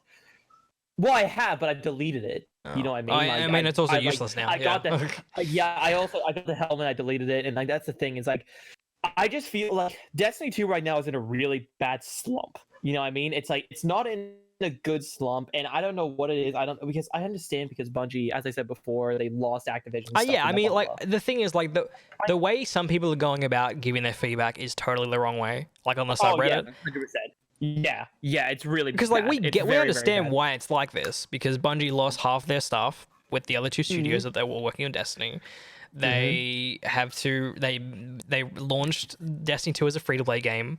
They launched a new expansion. They're doing seasonal updates. I'm sure that takes a lot of work, even though it is kind of like a reskin every time. I feel it's a lot of work. It's like, I mean, now they're working from home. Like I imagine that's probably going to impact on the next few seasons. Maybe I can imagine Destiny being in a lull period where it's not exactly like a really bad game. It's just dedicated fans won't feel enticed to play until they can hit that mark, and then they might skyrocket in the same direction that Digital Extremes has with Warframe. Because for a long time, Warframe was a pile of garbage. Yeah, it was. Yeah, And then- fun fact, I played Warframe when it first came out on PC in 2013. It was terrible. Me and Nathan played it and we were like, what the fuck is this? It's like every level is the same. It's the same format. It's the same layout. Like even if you look at that, like, you know, they took Bungie took out world line skating from Destiny 2. Yeah. Whereas if you look at Warframe, one of the biggest things of Warframe is like the mobility. Bullet jumping. That was a glitch. Insane. Yeah. At launch, that was a glitch. That was just people like doing their block in the middle of the air. Now it's part and of the just game. letting them glide. And then Digital Extremes were like, people like playing this way. How about we just make it the game? Like, whereas Warframe doesn't have PvP, right? Line skating, and then they just like removed it and made this really dumb mechanic for swords. Yeah. That's the really big thing is that like back in D1, you had Titan skating, where pretty much what you would have is you have a sword, you would glide, and then you would slash a sword, and then you use Tyler Garrison, which pretty much gave you like, you know how Warlock has the like little boost thing they can do, where they can like boost themselves forward, back, or side to side. That's one thing I will say is that rework on the subclass is fucking great. It's really fun. Yeah. I love it. Also, the Titan middle tree is great now. Like, it's not even for the fact that it does so much damage. It's just the mobility is insane on the Titan. That's where you go back to what makes Destiny really good. The moment-to-moment gameplay of Destiny is excellent. Yeah. It's arguably better with a controller because there's more feedback with the guns because they actually recoil more. But outside of that, the actual moment-to-moment gameplay of Destiny is some of the best shooter moment-to-moment gameplay around. For sure. It's just the rest of the game that is designed around that is the problem. It's the actual loot aspect that sucks. And just the systems around it, I think. Like the pathways to the loot just aren't great at the moment. So I'm sick of doing powerful rewards each week. Yeah, it's really boring to do like, do 8 Gambit bounties, now do 8 PvP bounties, now do 8 PvE. It's like, what is this? Like, why is this is so monotonous? See, I feel like leveling up isn't so bad, but it's the way you have to level up sucks. I don't like the fact that really I could feel get like 3 gauntlets in a row. I hate that. Yeah, that's really That shouldn't exist. They need that drop protection severely. Yes. But Just let me think choose. They could actually learn a big lesson from Taken King, where they had that general grind that you could go for, but it encompassed a variety of activities, and they all attributed to the one completion. Yeah, exactly. Here's the thing. I'm gonna ask you 2 questions, husband. Okay. Jordan. Here's my 2 questions. Hey, Yes, I'll marry you. Yeah. One, what do you think about the sunsetting weapons idea that Bungie's gonna go for? You'd have to fill me in on that idea. So pretty much what it is that Bungie, after 9 to 12 months of a weapon being released, the weapon is going to be retired in the sense of you won't be able to level it up anymore in the sense of infusion. So for example, Recluse, okay, in the next coming seasons, after a while, you will not be able to get unfuse it anymore. I think that's a very tough decision to make, but it's ultimately essential because power creep has been a big problem since infusion was made. Yes, that's very true. And the best way to, beat power creep is to, make things redundant. It's annoying, yes, but at the end of the day, if they can make the weapons that you go for after the redundancies of your current gear just as gratifying, then it's better because they're making you try new things. And the way they describe it, they haven't exactly ruled out old weapons from coming back, because it's entirely possible they bring old weapons back. They just change their perk rolls so they're not as overly potent as they once were. I definitely see like a lot of people complaints with it, like people saying that, oh, I don't have to regrind weapons and whatnot, but you'll be regrinding weapons out of like 9 to 12 months. That's the thing. But the thing about it, right, and like the thing that's like getting me, like I'm fine. I think it's an amazing idea, by the way. I'll quickly say that. But the thing that's getting me about it and what I'm really happy about is that right now Destiny's been such a lull where you don't need this. So there's a loadout, and that's the loadout you need. It's pretty much Izanagi's Recluse and Wendigo. Now it's changed up a little bit. Or it's Revoker Hardlight LMG. Yeah, exactly. And now in PvP. And now they're pretty much forcing you, but not in a bad way, to pretty much change up your loadout. And what this is good for as well is that let's just say what they'll do is this. So I'm gonna guess it's gonna be like every expansion this happens. Like every big boy expansion. Not like every September. Every September / October, September. Yeah. So what that makes it good is this. When it hits that September, so let's just say this happened in Shadowkeep. When Shadowkeep hit, you see Garden Salvations. Now those weapons out of Garden Salvation is far more important than what they were. I think even the more important thing is that they can make guns more powerful and not have to worry about power creep, because eventually they're going to get sunset, and it doesn't matter if they make a god hand cannon again, because in 12 months it's not going to be a god hand cannon again in Trials or Iron Banner. That is a good point, but another point that we should talk about is another way they could easily get around it is if they were a bit clever with their encounter design. Because most of their encounters are very heavily steered towards getting precision damage. Yeah, exactly. And while there's nothing wrong with that inherently, when all your encounters are designed that way, one loadout is going to exist for everything. Yeah. So if they had more variety where, there was a team, say you had a boss and the boss didn't have like an AoE stomp, and to start the DPS phase once you've gotten all the checks, you do like, your team coordinates like a punch on the boss or something, similar to how you get the shield off of the babies in Crown of Sorrow. Oh yeah, that's true. So if they were a bit clever with their encounter design, they could work around those absurdly powerful weapons by leaving them with that same power. They're just not as useful as they once were.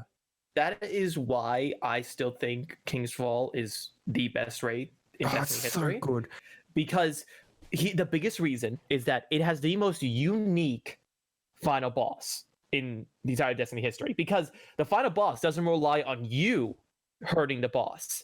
It relies on you getting these black balls, and that hurts the boss. You just have to stun him. That's all you're doing. So you just need to get a weapon that does enough DPS. It could be a scout. There was scouts, there was snipers, there was LMGs used, and even golden gun. Yeah, even golden guns, and it just has to be enough to stun him. Then you run to like your little balls, you make them explode, and then that does the damage to him. And that's why I enjoyed it so much, because it wasn't relying on your DPS; it was relying on your coordination as a team, which I feel like Raid should be. See, and that's why I think. Did you ever do Wrath of the Machine? Yep. So that's where I think that found a good balance, where it was a DPS race, but not so much where when someone died, it was a wipe. And that was the one problem with King's Fall, where most teams, as soon as one person died, it was just a wipe for all the encounters. Straight up. That's very true. And I think that's a nice balance where Last Wish got it, because Riven, if you do it legit, that is a really fun encounter. It's a very... No one ever does it, but it is so fun to do legitimately. I have done it a couple of times now, right? I've sat there and I'm like, yeah, I want to go through it. It is seriously a really, like, it's annoying, right? It is, but if you have a team that does know what they're doing, it's seriously a fun. It's fun. Yeah. It is really fun to run through all the rooms. I think the best part about it is they get the core design, and this is something that the Warframe devs talk about a lot. It's that you don't want to keep the player stuck in one position for too long. Yeah, very true. That's very true. So that's the brilliant part of Last Wish. The players are always moving. Even something as simple as having to jump, so when Riven smashes a tentacle, it doesn't smash you into the wall and kill you. Yeah, that exactly. something little like that makes a huge impact into the overall design of an That's encounter. very, very true. That's very, very true. I think the first time running through Riven is one of my favorite Destiny memories. It's it's such a good fight, legitimate, like doing it legit, and doing it in that first week was like holy, like it was a challenge even 10 days after that raid had come out. Like it was, there was still teams that just could not do it, and it was it was crazy. I remember going through, dude. I went through like 4 different teams on fucking LFG to try and get that shit done. I It was remember that, ridiculous. Like people just couldn't do it. We should run through it, Jay, together because we haven't actually done Do it Riven on legit. I feel like it would be. Well, I mean, I'd love to do it because I feel like it would be very easy to do it now. But it's still a cool experience. It's just fun. Yeah. It's great fun. This is my other question. Okay, I asked Jay this before a long time back, but here's my question to you. You can add 3 mechanics into this game. It can or 3 changes. You can add something, change something, whatever you want to into Destiny. What would those 3 things be? This is going to be a really controversial thing, but I think weapon durability for legendaries might be that's something they should implement. No, what the fuck? I hate it. I hate it. Hear me out. I want to. Okay? I want to hear it. I kind of like that idea. I'm interested. So tell me, would you not feel more enticed to change up your loadout if using the same weapons over and over again meant that they were eventually going to break and you had to grind for them again? But if you let them rest for a little while, they recharged, so then you could use them without worrying about. Okay, well them. I'm more interested in that. I was gonna say, like, is there a way for it to like kind of like go back to normal? That's I do like that idea. I think it's a cool idea. Definitely for Destiny, it might not work. You know what I mean? Like Destiny is a very fast-paced, kind of in-your-face type of shooter, so I don't feel like that could. I just, in general, in any game, hate weapon degradation. I hate it. I hate Animal Crossing having something break on me. I hate it happening in Zelda. Like I just don't like that at all. Mate, you can get around the Animal Crossing one by changing the color of your gear. That resets it. Are you serious? It does. I'll do that on gold gear. I don't know. It doesn't. I've got plenty of iron ore right now. But no, like I understand what you mean. It was one of my gripes with Zelda Breath of the Wild. I'm glad they patched it later to be a little less ridiculous. But I think it's a mechanic that I don't know. It's one of those mechanics that if you can get it right, it will be really cool. I think that's where like the original Dark Souls and Bloodborne get it right, where they have weapon degradation, but their health pools for the weapons are so massive that chances are you won't notice it. I feel like with that though, you're gonna have to balance a little bit because like when a day 1 raid comes out, people are in there for like 12 plus hours, so you don't want your weapons degrading in that raid. You know what I mean? I mean, it could be something simple as, you activate an effect and that reduces the degradation within that one activity. Yeah, you could do something like that, but like that's what I mean. That like people are in there for a while. But all right, so that's one. I actually like the idea. I think it's an interesting idea. I will say that. I will say that. I think it would piss off even more people than the sunsetting idea would. Like imagine you forget to just put a weapon down for a bit and it breaks and it's like a god roll. In your hand. I would hate that. Oh my god. I feel like instead for it being fully destroyed, I feel like it could be broken and then you have to like use materials to fix it. That's not bad. I feel like it could instead for blowing that would ultimately be it. Like I just don't. I don't know what that adds to the game though. Like how does that fix the loop? How would that fix the loop problem? Oh, I think it's just it would encourage you to use different weapons. So like, because you could have it set so say we go back to Midnight Coup. You use Midnight Coup too much, so it starts breaking down. All the Midnight Coups are like that, so you have to let it go for a bit. Could be after like the 12-month period, like after the sunsetting. Like you can't upgrade it. You can't upgrade it. 12 months is a really long time. Sure, but that's the thing. I mean, in the span of Destiny, it's not that much. Here's the thing, right? I feel like that could work if they made a game mode with that idea in it. I'm thinking something like a Dark Zone in Destiny. You know what I mean? And like a survival aspect, and it has that idea in it. I feel like that could be a cool idea. Yeah, Yeah. I could see that. You know what I Yeah. mean? I feel like that could work, but I feel like in the base game, as it always being a thing, people wouldn't really like it too much. That's all I think. But you gotta understand, the Destiny community isn't like anything Bungie does. That's anyway. very true. That's very, very true. Yeah, that's All true. right, so that's one idea. Weapon degrading, controversial. I can see that. So controversial. Yeah. I got another controversial one. Destiny fans, if they hear this, are gonna fucking have a go at me. Let's see. Delete fucking damage dealing perks. Oh, Delete no. them. I 100% agree with that. Delete them. It makes the loot 100%. so boring. It literally makes with that, it's literally always been the same rules. When damage perks have Exactly. added it, always been rampage outlaw or rampage something, or it's always been kill clip, something stupid. I 100% agree with that. Here's another one. Stop making boring perks that do nothing, that aren't useful at all. Yeah. Don't put seriously. don't put hipfire grip on a fucking on a sniper. on a sniper. Like, no one's doing that. No one's using that perk. Seriously, like that is I 100% agree with that. Even Dado, he says that all the time. Is like they need that can't be a thing. Like those can't be a thing. It's just it's shit. It's a shit. I just think the perks in general need to have a bit of a rework because a lot of them are so useless. And that goes into my last idea, where activities, you know how different modifiers have like burns, and then like, what if the activities enhance the effects of specific perks? So you change your gear to meet those enhancements. That'd be cool. What do you mean by that? What do you mean by that? So like, say, I don't know. Say you were to do rapid hit. Yeah. You know, say if they changed it so instead of making it reload so fast normally, it reloads as fast as it does right now, but with the enhancement. And when it's out of that, it's like, say, half as quick. So it's still a buff to your reload speed and your stability, but you can see how much more powerful it can be while it's enhanced. Yeah, I could see that going into things like, you know how they have strike modifiers? Like it'd be like enhanced outlaw. Yeah. You know what I mean? Or even something as simple as, if your weapon matches the perks that are enhanced, while it doesn't increase the effect of those perks, it might minorly increase your damage for that activity. Mm-hmm. Naturally, that would pretty much only be for PvE. I don't really care about PvP that much, so True. Yeah, I can see that working.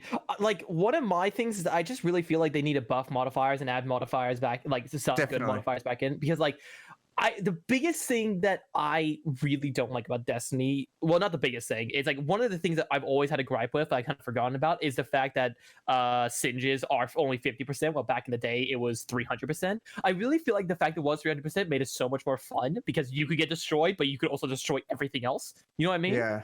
I felt like that made it really, really fun, and it's just, I don't know. I feel like they need to bring it back to 300%. At least See, the thing with that though is they need to really rebalance their encounters, because yeah, seriously. their encounters are a lot more bum rushy now. And if you did that with 300% damage increase on them, you would not be getting anywhere. Very true. Very, very true. Okay. Two controversial ones, and I agree with two of them. I'm still a bit iffy about the weapon durability one, but I can see that. I can see that definitely being a thing. I can still definitely see that being a thing. But yeah, okay. I like it. I'll ask you about this because you played Warframe as well, and I've Only always 800 hours. Yeah, I've advocated this. Jesus Christ, I've advocated for this for a very long time. But what do you think about the idea of them bringing like the dojo, something like that from Warframe, and adding that into something like Destiny, where they have like an area where your clan can hang out, right, and you can do stuff like that?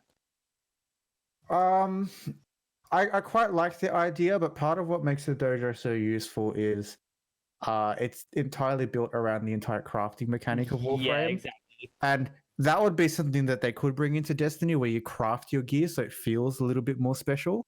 Oh, I feel like they could do that with like Black Armory and stuff like that. You know, But that's what I was hoping Black Armory was, but no, it's just doing an activity. Yeah. Throw the I think balls they at the could do so much fucking more. forge in the middle. There you go. They could Done. do so much more with Black Armory. Like I seriously, like I have so many ideas I could use. Like imagine if you wanted to reforge your armor. Yes, I use the word reforge. If you wanted to re-roll your armor, you would like you do a certain forge activity, and it would like you put it in there, and it would have to remake it. Something like that. You know what I mean? I was about to say, what about like with the Black Armory weapons or something? To craft it, you need to do like say the raid encounters in specific ways to get specific gear. Nope. Yeah, Do bounties. yeah. Do bounties. Making dude. bounties. Yeah, like my idea of the whole dojo, we'll just call it the dojo of destiny, right? Dojo destiny. DDD. Yeah, DDD.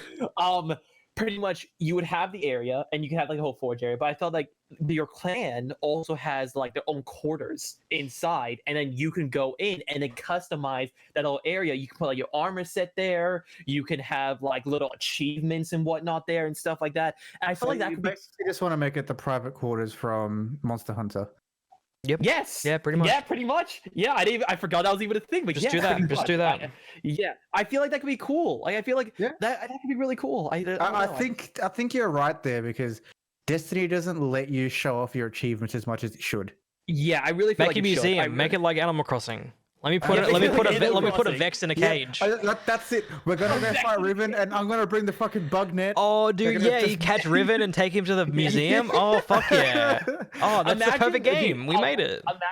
Imagine if like you had like your museum, right? And then after you kill Riven, you take her body to the museum, and like one of the areas, it's like a giant tower, and it's just her body floating in like a tube, like Wait, whose body? Riven's body. Oh yeah, to her. I forgot.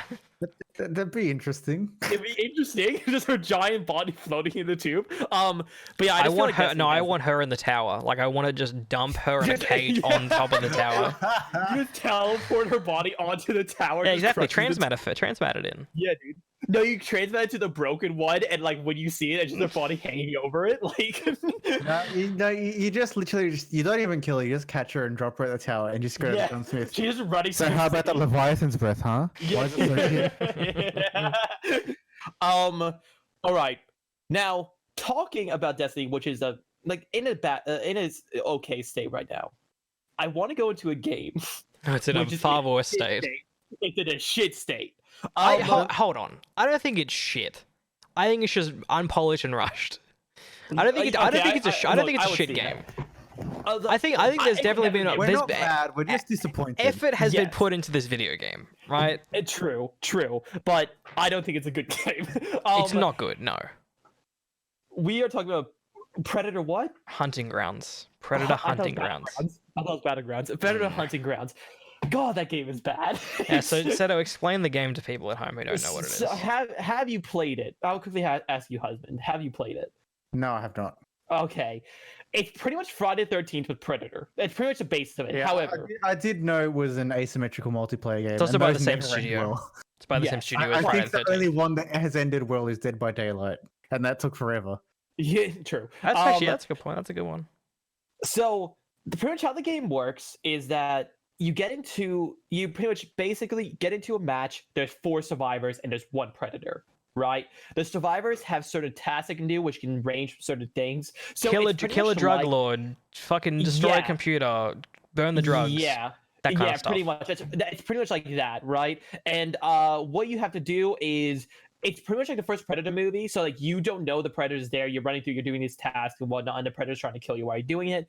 There are AI enemies, so there's like normal people that you're trying to kill. They're so right? dumb. The AI is so Yeah. stupid. They're so dumb. The AI. right? Here's how the AI in Predator Hunting Grounds works. Walking, stop, aim, shoot. Like Yeah, there's a crazy delay between every animation, every movement they do.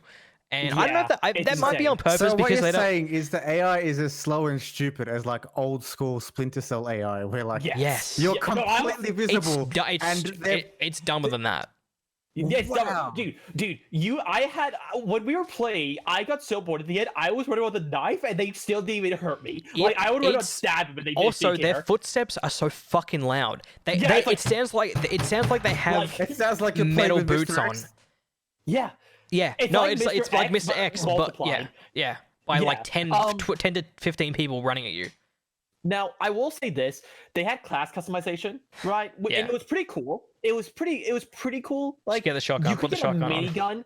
You could get a minigun. We and didn't get that far to get that. Yeah, but you could get that. However, the first shotgun you get is just extremely overpowered. It is so good. It is insane. It's a sniper for enemies, and against the predator, if you all have shotguns and he tries to rush Dude, you, oh, the predator. it's, Oh. okay.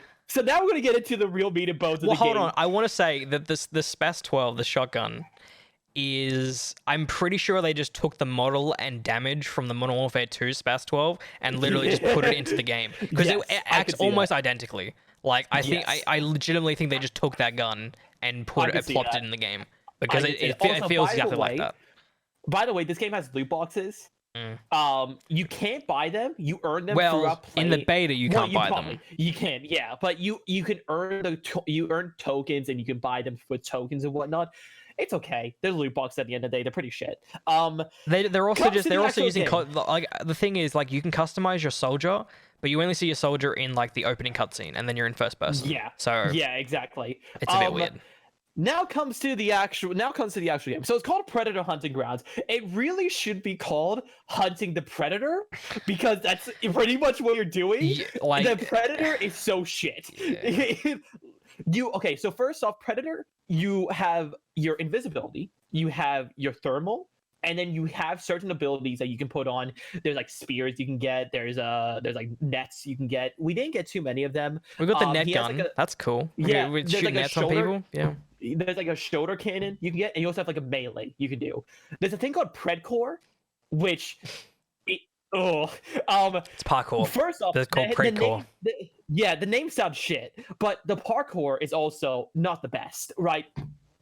I was there, and now, by the way, also the servers are they're a host, so like the actual person hosting it, it's off. Yeah, them. they're not I dedicated was there. servers. At least from what we Yeah. could tell, they're like peer to peer. Like whoever has the best connection gets host, and then everyone is man, off it's that. 2020, Yeah, and that's a Sony-backed game. How does it Yeah, not have and dedicated also- servers? What? Because So, here's so the the thing to take into account is I'm pretty sure like public matches are dedicated servers, but Yeah, private for private. matches are Yeah. whoever's hosting the private match is the host.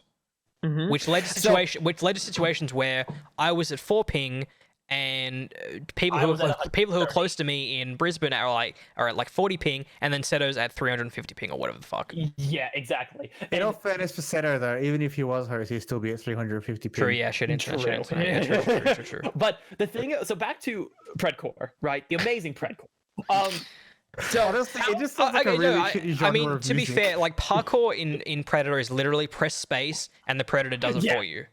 yeah, because also the thing is that what I'll ask you this, husband. As a predator, what do you imagine you're doing? What do you imagine you're doing? Hunting motherfuckers down. Yeah. Yeah, You would think- so you would this is think what that. it is. So first off, there are, I would say, 4 main things wrong with Predator. The alien The Predator. character. Yeah. How the Predator plays. Yes. So the things that are wrong with it. 1, the cloak doesn't fully cloak you, right?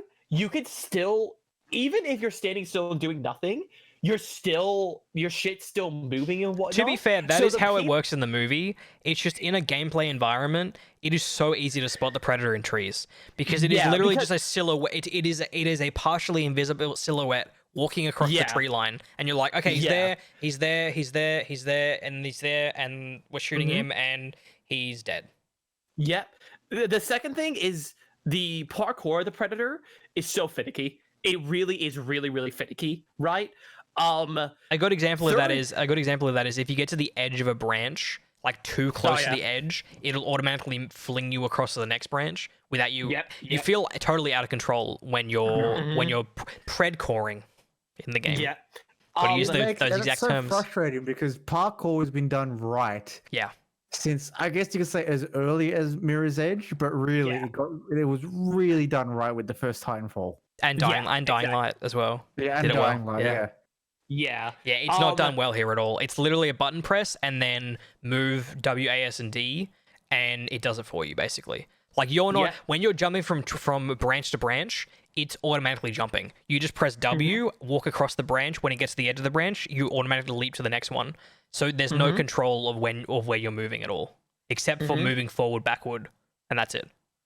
So sorry, there's actually 5 things. The next one is the weapons for Predator. Now we only got through a couple, but I can imagine for these only couple, But you would think the that, weapons are pretty shit. but the thing you would think that the weapons early on would be powerful enough that you can still feel confident as a predator, Yeah, and they're yeah, not. They but- feel weak as fuck. So So we had the net gun, the melee, and the shoulder cannon. So the shoulder cannon can one-hit players. However, it takes like you can have sex, and then by the time and then get pregnant, So 30 and by seconds. the time a baby, and then by the time that baby is born, that 9-month period. That takes you 30 seconds? That takes forever, man. No, but here's the thing, right? You can have sex, get someone pregnant. That person can give birth, and that little ball of energy will still not reach the player. He's not talking about the travels- baby. He's talking about the ball, like the shot as well. Yeah, That little shot, ball of the energy. Sorry. The shoulder mounted shot takes so Yeah. long to reach your target. I was there, and it also, by the way, the laser. You can see the alien. You can see the predator moving the laser around and aiming at you. Shadow was playing. He was looking at me with a laser. I was watching him aim up the shot, fired, and I walked out of the way. And he It's so still so didn't hit slow. me. It's like It's so you know what it's slow. like? It's like the project. You know, in Portal, the projectile that you have to like you maneuver with the portals to get into the hole to like activate a door or whatever. It's that speed. It's that slow. Yeah, Slower than it's that, actually. seriously- Honestly, slower than it- that. It's insane. It's insanely slow. But it is a Uh, one-hit kill, so you know, balance, right? yeah. Right? Not Um, really. Not at all. So here's the next thing. He has his melee. Now the melee's pretty cool, right? You run up to someone, slash, it takes about 5 melees. However, in this game, if you run as a group, you're also slashing one person, everybody else has spaz shotguns, and they're just gunning you down. Constantly. And you're pretty much, you can't do anything. You have like no So health. either- And this is, so- mind you, there are different types of predators in the game. This predator Mm. is like the middle of the road, has all like the kind of like middle stats for everything. There is like a Yeah. more like girthy kind of like powerful predator with like high health. There's one with high stamina. The one we had was like the middle of the road kind of character, like Yeah, like Soldier exactly. Like a jack of all 76. trades. He's the Soldier Yeah. 76 of the Predator world, where he's like Exactly. he's middling, you know. So you have that, right? So it's either you play a range with a gun that takes 9 months to reach a target. And Or you know, but to be fair, that would work well if you couldn't spot the predator with a Now, spotting that's- technique. That is my 4th complaint, and this is my biggest complaint, and it's the funniest shit in the world. There is a pinging system in this game. It's cool, right? It's a pinging system and works. However, if you ping the predator, you can see him through walls as well. There's a red outline on him, outlines and you him. can see him through walls for about 3 seconds. Which is a So- long time in this game. That Yeah, is so- stupid. Yes. So what I was doing at the end is I would follow the group and I would look in the trees and just spam E, which is the ping button, and I would just sometimes Spot randomly him, ping the random spot him, predator, yeah.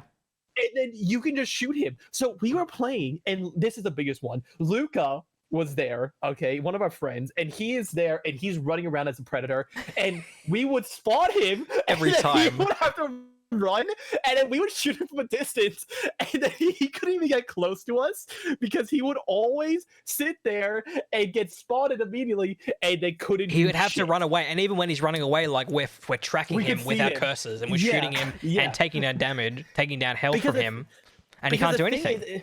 because the thing is, you can spot while shooting. So what I would do is I would shoot at him and just go on the E button. Just and spot just- constantly. Yeah, it was not very. It was not great. To spot him. I And also it's think just- it's important to note that even despite these design flaws, control issues, the game runs very badly, Oh, see, like okay, frame so, rate wise. So I'll quickly go so to my fifth thing terribly. about Predator. I'll quickly go to my fifth thing about Predator and what Yeah, the yeah, optimization. good idea. The Good idea. last thing is that we're talking about how the AI have really loud footsteps.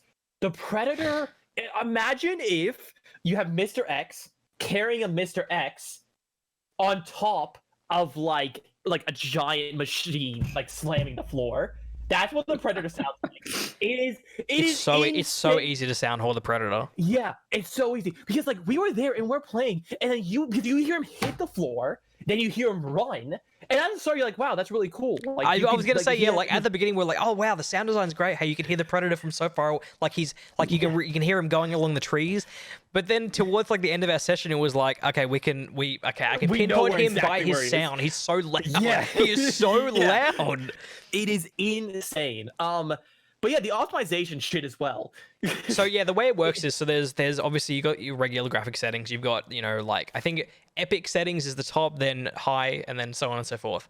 We were only messing with epic and ultra and high. So it started off at epic, right? Epic graphic settings. The game ran at like 40 FPS and looked terrible, and I was like, that's odd. This is I'm running a 2080 Ti with an 8700K. This game should not look this bad, run this badly, and so on and so forth. So then I turned the game down to high settings, and the game looked better than epic settings and ran better.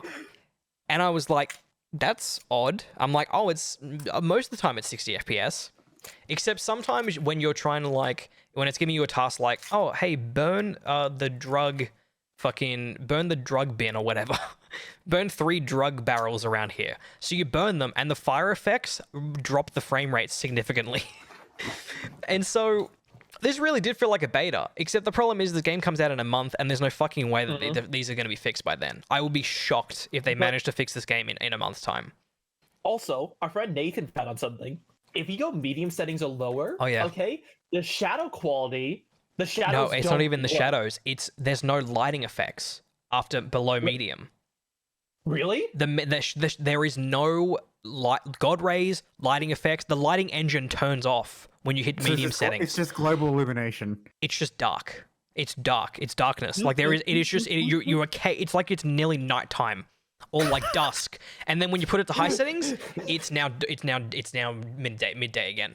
And you turn down the medium, it's now dusk. Up an Unreal Engine 4 game. So and was like, why is this so dark? It's running great. There's no lighting though. It doesn't exist. There is literally no lighting. It is lighting. The lighting engine they were using completely shuts off. Oh, if you put it to medium in the game. There's also mechanics in the game that really just don't matter. So, like, one, you can mud yourself. That would matter if the heat vision was useful, which it's not. Yeah. Because and also, the visibility in the game is so easy, you don't even need the heat vision. Mm-hmm. And also stuff like... Also, another thing, so, like, we played a few matches with a random predator. It was 4 of us versus a random predator. We were literally the first match, we killed the predator in, like, a minute 30. He jumped on top of us, we fucking beamed him down, killed him, and it was like, oh, we did it. And I was like, why are these predators playing so badly? Turns out, there's no identification for player soldiers and AI soldiers. So a lot of the time when we were playing 4v1 and we were the soldiers and the predator was shooting the AI, we were like, why the fuck are they shooting the AI? Shoot us, we're the fucking enemy. Like, you need to kill us. It's because there's no way of telling who's who. And so, like, these predators were just beaming down these AI, killing them all, and we're like, okay, now we know where he is. It is so hard to play the Predator and be good at it because there are so many barriers to being good as the Predator, which should not be the case. It should be the opposite. It should be the Predator is incredibly overpowered and you need to overcome that OP aspect. Exactly. It's the opposite, where the Hunters are literally so good and so easy to use, and the Predator is so difficult to use. And the learning curve isn't even worth it. Like, it's just... Yeah. It's a mess. It's fun. It's funny. Also, there's a lot of cringy scenes in there. Like when you kill the predator, in the original Predator movie where Arnold and the other guy like put their hands together and you could see the muscles on their arms and stuff like that. Yeah, that scene was in there, but it's so horribly done and it looks so cringy when you do it. It looks so bad. And also, I kind of like that because it's so bad. When you take down the Predator, he just takes a knee. He kneels down. Yeah. And what actually I consider to be a cool mechanic is that when the Predator, when he goes down, can activate a self-destruct explosion. And so you as players need to fucking run out of this blast radius.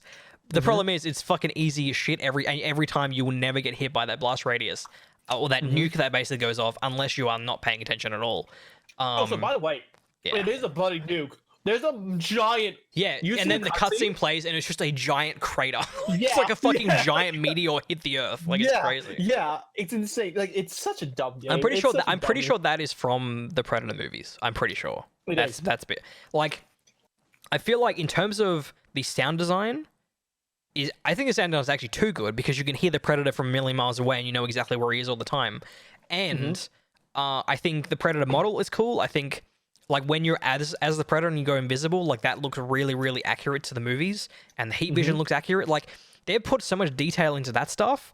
Just in terms of a game and mechanics wise and systems wise, it's faltering in almost every way.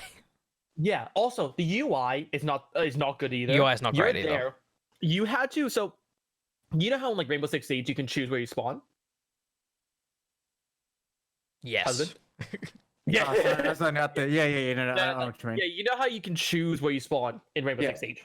Yeah. There, you choose where you spawn. Now imagine if you could choose where you imagine like choosing where you spawn, but there is no player feedback at all, and you don't know where you're supposed to click. That is what this game is. You like when we were first there, we were all kind of spam clicking everywhere, just not finding out where to click, and we found out it's these little icons. It's these icons on the side that look like they're just bars to show what player went where, but really it's actually where you're supposed to click.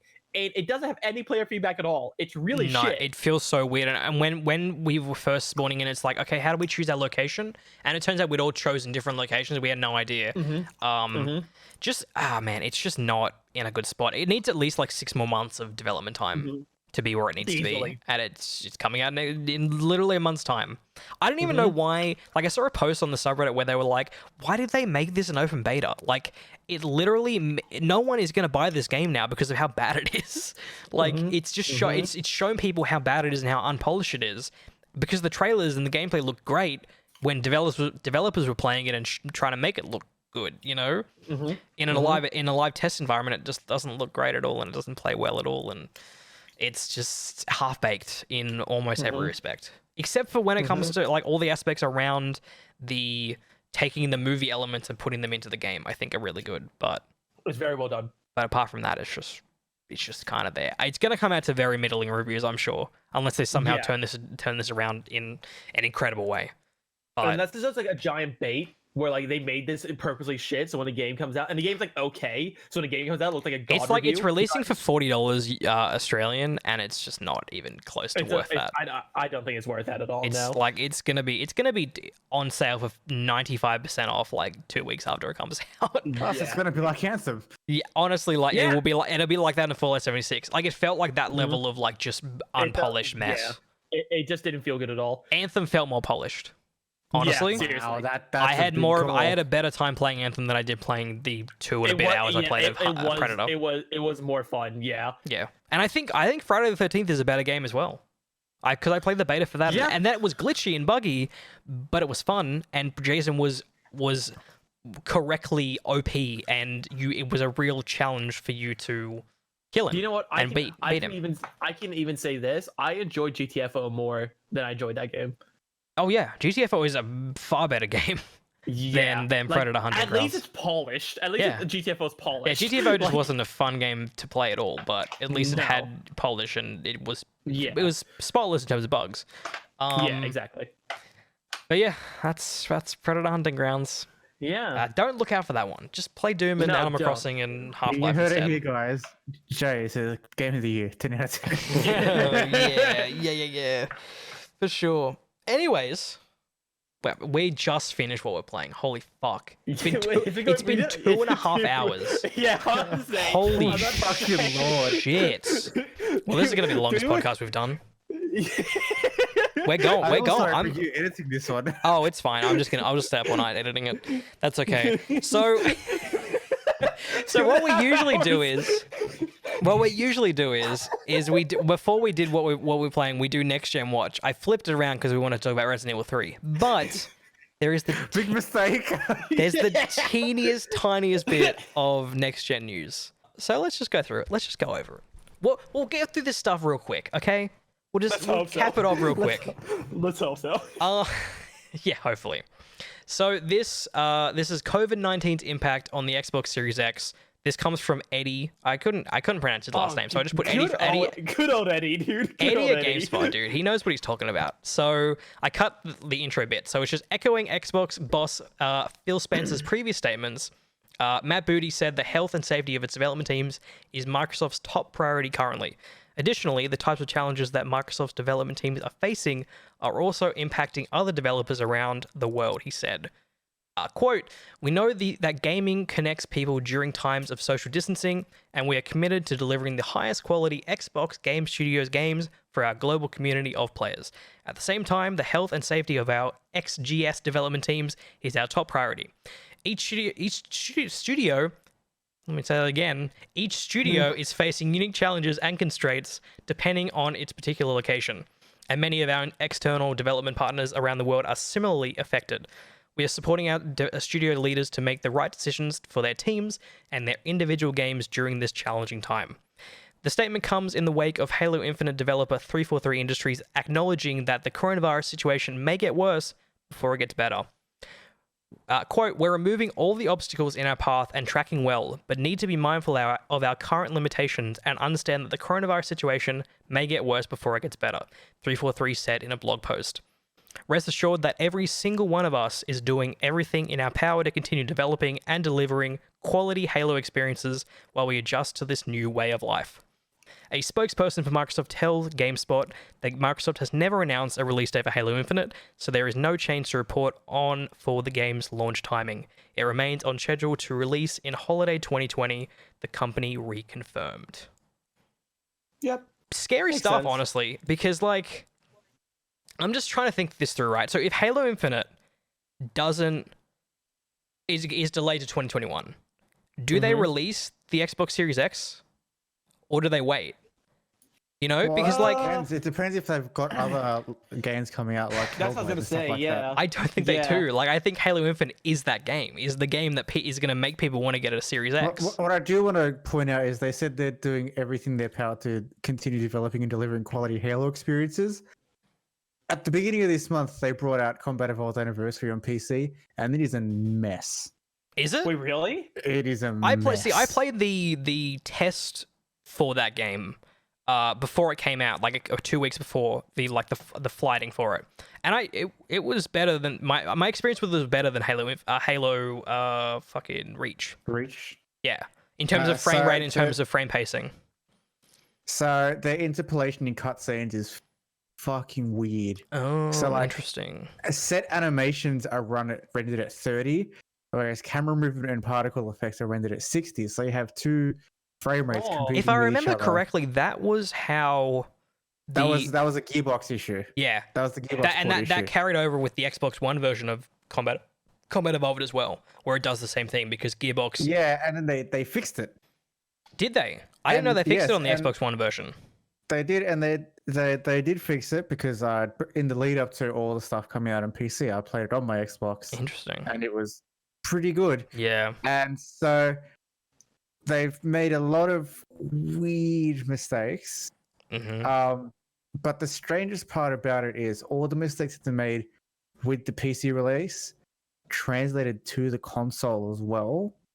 Well, because they took for the Halo Master Chief Collection, they took the PC versions of Halo 1 and then put that on Xbox One instead of taking the original Xbox version. Yep. And so that's why that problem came across, because Gearbox obviously did that to the PC version of Halo Combat Evolved. But that was fixed via mods as well. Like, I don't know. It was fixed via mods. Yeah. But I think where it's most frustrating though is probably when you look at Cortana, because She looks different, right? Her particle effect that runs like up and down her body, that's at 60, but her movement is 30, so it's the weirdest thing in the world. That's terrible. Yeah, I see. I didn't notice that because the mission that was in the flighting had it was the Nightfall mission, I think is what it's called. It's the one where it's the first nighttime mission. Reconciliation. That might be what it's called. Yeah. With the that was snipers? with the snipers, exactly. Yeah. And that looked fine to me. Obviously, I'm not picking up on the 30 FPS stuff, but that's disappointing. That sucks. Obviously, that's probably not going to be an issue with Halo Infinite, like with them having some particles be 30 FPS. But no, that's a shame. By the sounds of Halo Infinite, they've built the engine from the ground up. Yeah, Slipstream engine. Yeah, the Slipstream engine, and is it Slipstream or is it Slipspace? I think it's Slipspace. It's one of the. I think it might be Slipspace. I get them mixed up. Either way, but so they're building that from the ground up for PC and then scaling it down because it's easier to scale down than it is to scale up. And then they're scaling it down even more for the Xbox Series S, if that's going to happen this year. We'll see. Yeah, I'm curious to see what happens. Like, I wonder if the Xbox Series X gets delayed, which I don't think it will. I mean, they've said it's not going to. I personally don't think they're going to delay the console. What's going to happen is there's just going to be a lower amount of consoles on both sides. We'll talk about the PS5 in a second. I think this is going to be a matter of the higher pricing of the consoles working in its favor for supply. That's true. Yeah, that's a good point. It's also a matter of like, are people, after this whole crisis is over, are people going to have the money to put down $600 towards a console? Like, that's also another thing to take into consideration. That 600 is being optimistic too. Oh, these things have to be at least like below 600. There's no way they're going to be 700 or 650. Have you actually looked at the tech that's powering I know, it? but you like they'll take a loss on it. There's no way they're pricing it above 600 USD. There's no way. It'll be. Oh, no, not 600 USD, but it's not going to be 600 AUD. Oh no, I think it'll be 650 AUD. I don't think we'll get $700 consoles here. here. Closer to the 700 mark. AUD. Really? Yeah. I would be shocked if it's that expensive. I Well, know the power is insane inside of them, but I think they're just going to take a loss on it. Well, even with all that, they still take a loss. Like the Xbox One X, For sure. They still took a loss on that, and that was still quite expensive. Same with the PlayStation 4 Pro. Well, the One X was $550. Yeah. And the one when it came out was $550 as well. And the PS4 was $500? No, I think it was the other Was it 600 and 550? I think it was. Was the Xbox One 550 600 and the PS4 was 550? I think Xbox One was originally supposed to be 600, and then they took out the Kinect before release. No, well, And no, then- it launched with Kinect. It was a few months later when they took it out. They took out it being mandatory, so some regions had it without the Kinect. I don't and think that so happened at the launch. That price was a few dropped. months later. But yeah, so it's at the beginning of this generation was fucking weird. It was. I will be very, very surprised. I know the tech inside them is insane. I would be. I don't know. I don't know. I think that's crazy. Especially like I think Xbox is more likely to hit that 700 Australian dollars. But Sony's always like, I mean, PS4 was such a success because of its lower price point. And I feel like that's why it succeeded so well here in Australia, is because people are like, oh, it does Netflix and it's cheaper. I'll grab the PS4. Why not? Oh, it's got Uncharted. It's got Last of Us. Why not? And less so, like, I don't know if Sony, I mean, PS3 is a perfect example. Like, PS3 comes out, it's $1,000 Australian. It sells like shit here. Everyone gets a 360, and the 360 owns the generation in Australia until it's close to the end. Came out like 2 years later, didn't it? 1 year later. Yeah, so 360 was that. 360 was 2006, and the PS3 was 2007, So and it was also that $400 factor. more expensive. Yeah, but something you have to also note is they're using like large capacity NVMe's and Sure. and Sony are using a custom, like very highly custom NVMe. I think they're both going to be 500 USD. And so you're looking.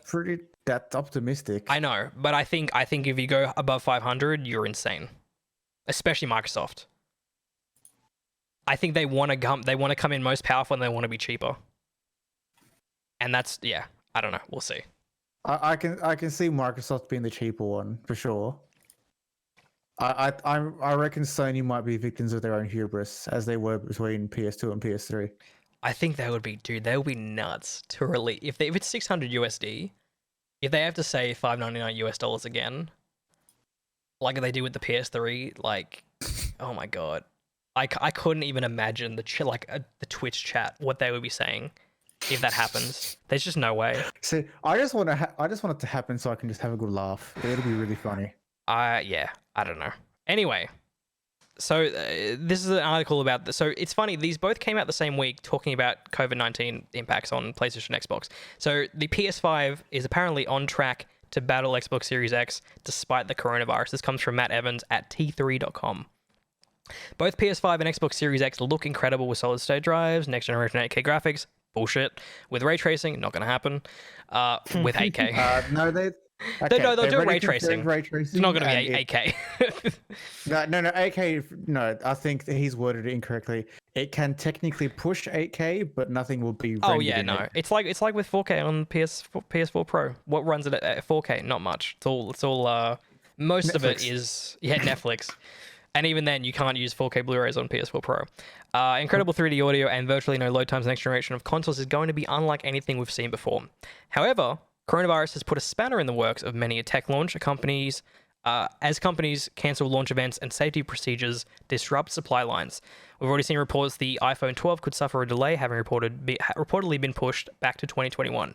PS5, for the most part, seems unaffected. A Sony statement released this week said the following regarding the company's gaming arm. Sony estimates that there will be no material impact on this business for the current fiscal year. Although no issues have emerged so far, Sony is carefully monitoring the risk of delays in production schedules for game software titles at both its first-party studios and partner studios, primarily in Europe and the US.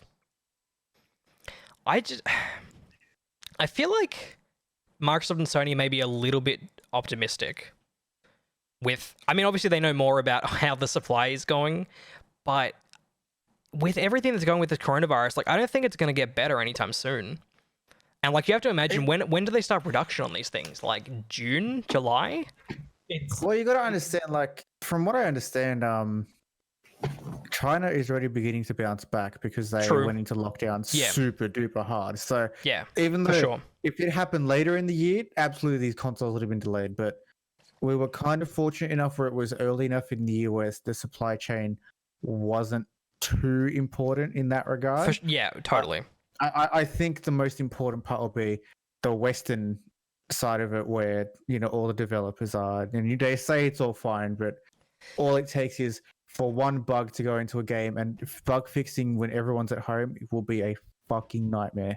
I think if enough games are going to start getting delayed and they're telling Microsoft and Sony, the partner studios are being like, this new Assassin's Creed, Watch Dogs Legion, these aren't coming out this year. We're not going to get these done because we're working home. The new Destiny 2 expansion, that's not going to be done by September. That's not going to be done by the time PS5 and Xbox Series X comes out. I don't see Sony and Microsoft being like, well, it doesn't matter that we've got barely any games coming with these things. Let's release them, I just don't see that. And especially Microsoft with Halo Infinite, because that is such those two are like a package deal to Microsoft. I think. Absolutely. I don't see either of them. Yeah, go ahead. Halo Combat Evolved was the game that shipped with the Xbox recently. Exactly. So what an homage it would be if they shipped together again. If Series X slips out of 2020, I don't see Halo Infinite just releasing on Xbox One and PC at the end of this year, and vice versa. I just don't see it. I think it's more likely that the Series X comes out and Halo Infinite slips than the other way around, because I think 343 would be okay with being like, oh, we'll take the extra time. There's always more we can put into this, but we'll see. I don't know. I also wonder if what Sony has up their sleeve for launch titles, because we obviously don't know anything. Are we getting a Horizon 2? Are we getting the Demon Souls remake? Apparently, are we getting that Ratchet and Clank game that people keep teasing? I don't know. It's a weird next generation cycle at the moment, because there is so quiet. It's so quiet, and even though we are getting specifications, it's so quiet in terms of games, which I was expecting there to be after we get the specs and we get the official announcements. We'd start seeing more announcements, but I think it's this coronavirus thing where developers are like, wait, we're not confident this is going to come out in the time frame we're expecting. So maybe just hold off on the announcement. Maybe Sony just playing the long game to announce NAC 3. Oh, dude, NAC 3 is coming. 100. I would be shocked if NAC 3 is not a launch game. I think Mark Cerny is contractually obliged to make a NAC every console launch from now on, because he's also the system architect. He needs to make his NAC for the PS5. He needs to show off that open world tech and how quickly assets can stream in. Yeah, exactly. It's all very interesting, and I'm not expecting these consoles to come out this year, just to keep my expectations in check, because anything can happen, There could be a resurgence of coronavirus in China. Unlikely, but could happen. Could shut down supply again. Who knows? And also, like, it could get to a point where, like, the coronavirus is so bad in America, Europe, and Australia at that point where they're not even accepting international stuff like that. You know, like, the whole, like, shipping goes out the fucking, window because of coronavirus. Who knows? I don't know. Interesting.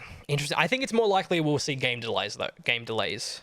More so than console delays. I think we're already, like, there was a statement last week by the devs who are doing Minecraft Dungeons, where they said, we're still on track for our April release date, but anything can happen. It's like, well, that sounds like it's not going to come out in April. Sounds like it's going to come out. It's in beta right now. Like, there's a closed beta going on that apparently people are really enjoying, but we'll see how that all goes. And I wonder how it's going to affect Destiny, because now the Bungie next season will be primarily worked from home. Like, I wonder how that's going to affect it. I'm worried about the expansion. Like, I feel like the expansion will get really affected. What'll be really interesting is if they're so relaxed that they actually start like having really clever design again. Hell yeah! Bring on that clever design, Bungie. So anyway, let's like what happens. But like what happens? They come up with next season. Next season's actually really good. They get really depressed because they really don't care about the season. Anyway, let's move over to the news of the week. There wasn't much news this week, honestly. It just keeps getting. There's some. I keep expecting there to be like the news cycle to kind of like start spinning again. It just keeps being kind of slow. I wonder why. Yeah, it's probably because the world's fucking upside down right now because of this fucking virus. Like, it makes sense. Yeah. Makes sense. So there was a Nintendo Direct Mini out of nowhere. They just put it up. No announcement, no nothing. They just put up a 28-minute video and some surprisingly cool announcements. So let's go through them. So they shadow released Panzer Dragoon, the remake, which I didn't play that game. It was a Sega Saturn game? Mm-hmm. Sega Dreamcast? I don't know. It's a console exclusive for a little bit. Released on the day. The thing that... Dude, I got the most hyped for fucking Star Wars Jedi Knight Jedi Academy, dude. That game, I used to play the shit out of that game as a kid. I loved it. It was so good. You're Luke's temple and all that shit. Hell yeah. They also revealed that Shin Sekai Into the Depths, which was previously an Apple Arcade exclusive, is on Switch now.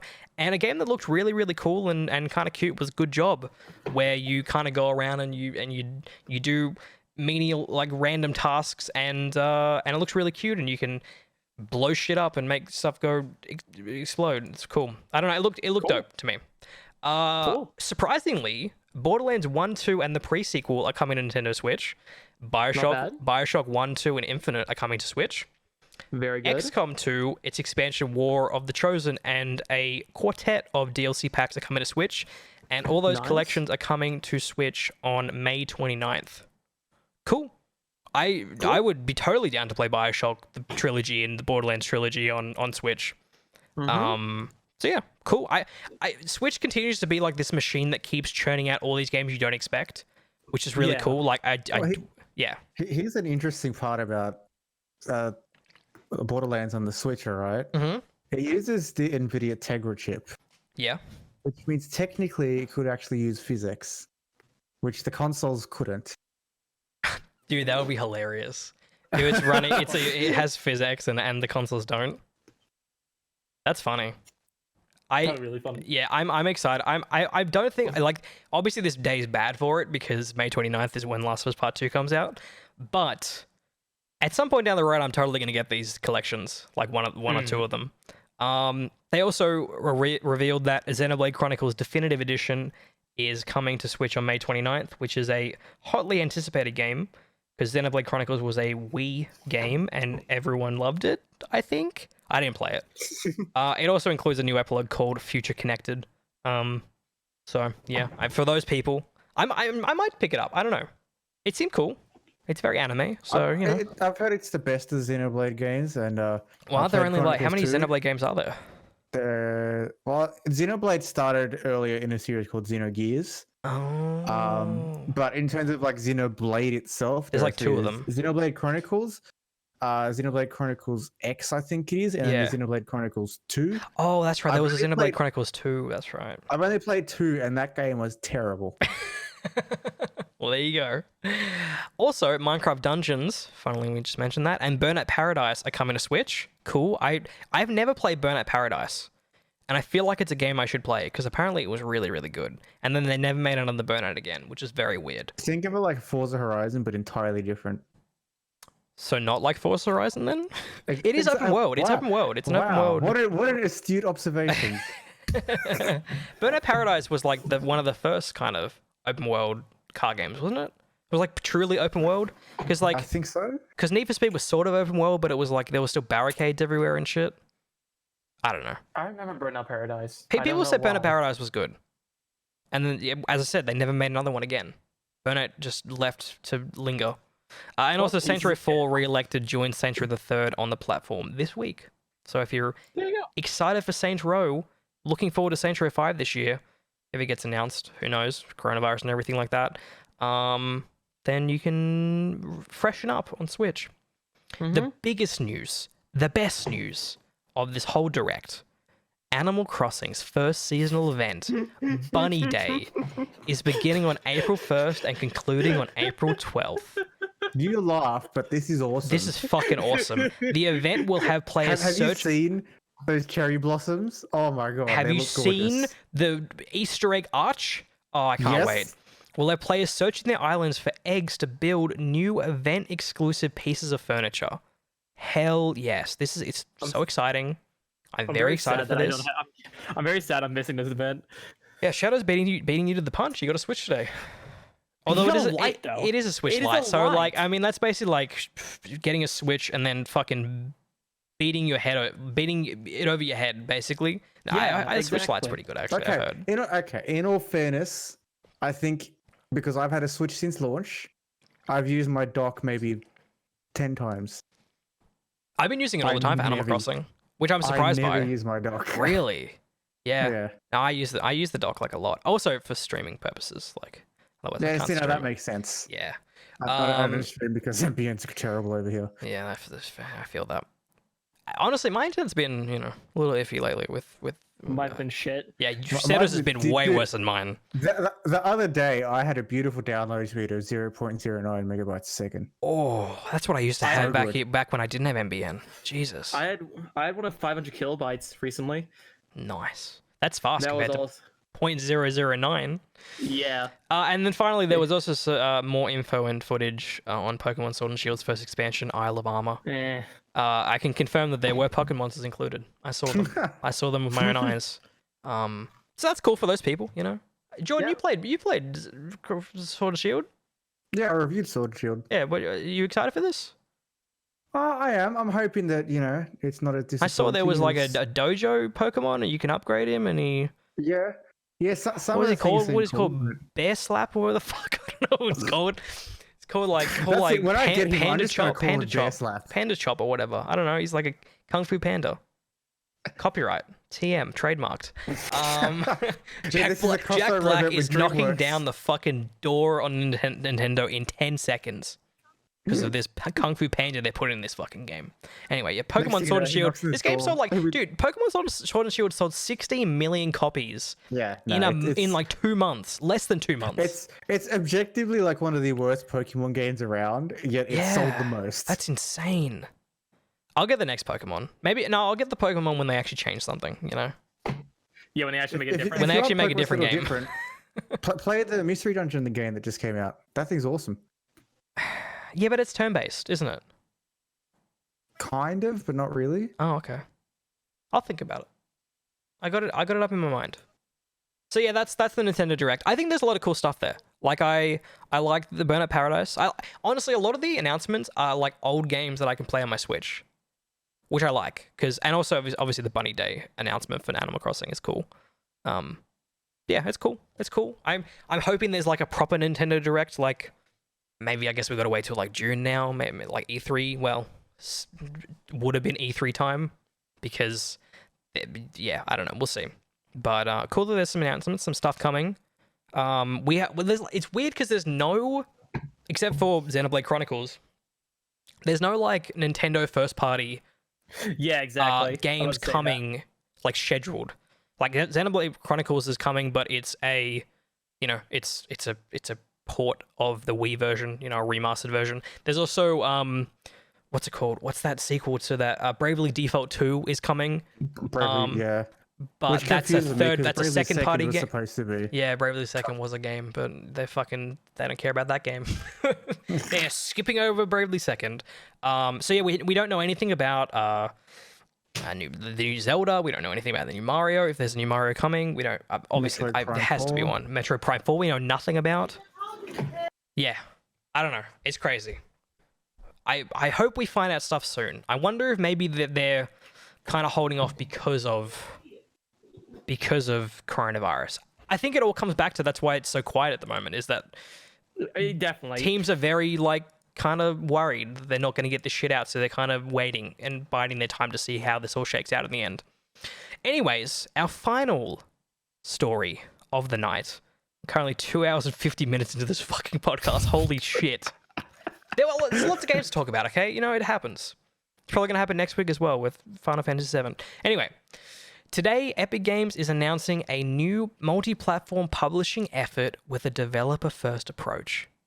Gen Design, The Last Guardian, Playdead, Inside, and Limbo, and Remedy Entertainment Control are the first partners to announce relationships with Epic Games Publishing. They also included a video about this and go on to explain the following.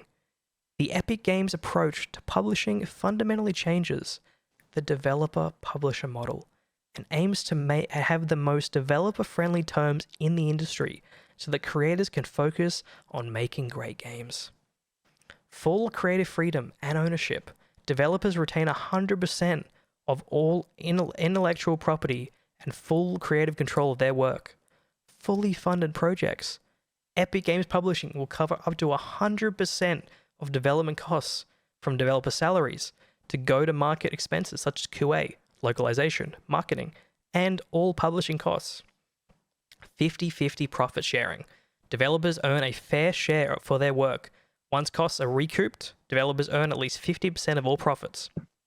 We're building the publishing model we always wanted for ourselves when we work with publishers, said Tim Sweeney, founder and CEO of Epic Games. Gen Design, Remedy, and Playdead are among the most innovative and talented studios in the industry, with strong visions for their next games, said Hector Sanchez, head of Epic Games Publishing. They will have full creative control, while Epic will provide a solid foundation of project funding and services. Every time I read like PR stuff like this, that's the voice I imagine in my head. Is like some Zen dude who's like, there's so much wuxia in here. Like, you know what I mean? Like, it's just But that's how. be a publisher with feng shui. Yeah, exactly. Like, that's what I get. Like, wax on, wax off kind of stuff, All joking aside, this is awesome. This is great. This you know is what great. This made me think of? You know what makes me think of? Bunch should go work for Epic Games. Like, They should. Yeah. they should. Like, hell yeah, the Playdead's new game is gonna, they're keeping the intellectual property, like Remedy. Yeah, dude. Like, these people are getting a good deal, Like, I think this is one of the craziest, like, developer publisher models I've seen, right? Like, all this, like, Epic has that money, that fuck off money, where they can, they're actually starting to make changes in the industry, You saw that with Fortnite, with getting rid of loot boxes and bringing in the Battle Pass model, which, is annoying sometimes, but I think overall it's made for a better microtransaction system in general. And I think now they're gonna, they're working. Obviously, they have the Epic Game Store where people get a higher share from sales, which is great. And hopefully that's gonna change Valve's perception of how they handle that monetary share. And now they're working on publishing too. Like, I think they're using their power and their influence in important ways that a lot of other companies, like if EA was in their spot, they wouldn't give a fuck. They wouldn't do this stuff, Like, I think this is good. This is all good stuff. I don't think there's anything bad in this. Here's a good question, all right? Mm-hmm. Say Anthem was Epic's, the game that they were publishing. How much better would it have turned out? That's a good question. I actually a don't think it would very have turned out that good much better. No, I don't think so I either. think honestly, Anthem is one of those cases where I think a lot of the issue with Anthem is that the developers were just not. They're not the right developers for that kind of game. No, Yeah, I they're wouldn't not. say. I wouldn't say it was that. If you read a lot of the issues stem down to just indecisiveness in That's the true. higher That's a good point. studio. But I think You know, but I think Epic Games like here they're not like the developers are the ones who have the full creative freedom, right? And so Yeah, I think in a case the with thing is, Anthem, I don't though- think it would have changed anything. well, no, because the thing is, like with the higher ups in BioWare are, they're a subsidiary of EA. They're an Sure. EA studio, so the higher ups are very intertwined with EA. Whereas if That's a good point. BioWare was split off and went with Epic, their higher ups would be only for BioWare. Honestly, if I think BioWare was independent, they would not have made Anthem.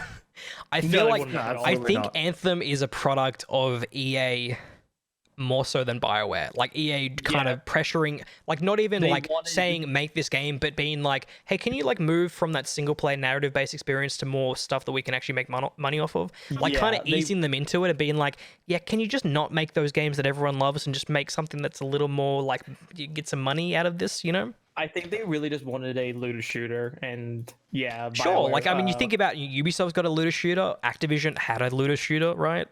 And EA was out in the dark with that kind of stuff, so they're like, "Fuck it, we need something, right?" It's like Microsoft with like Microsoft doesn't have like an open world RPG, and we're probably gonna get one of those maybe from Playground Games, right? Their rumor is they're working they on did say that they Fable were 4. making. Was it Fable 4? Well, the rumor is they're working on Fable 4, or a reboot of Fable, open world RPG kind of thing. So, and they've got. I mean, I think Playground Games is perfect for that because they know the technology, they know open worlds because they fucking nail Forza Horizon every time. Like, I think they're the perfect match for it. Dude, have you seen the performance numbers for Forza Horizon 4 on the 5700 XT?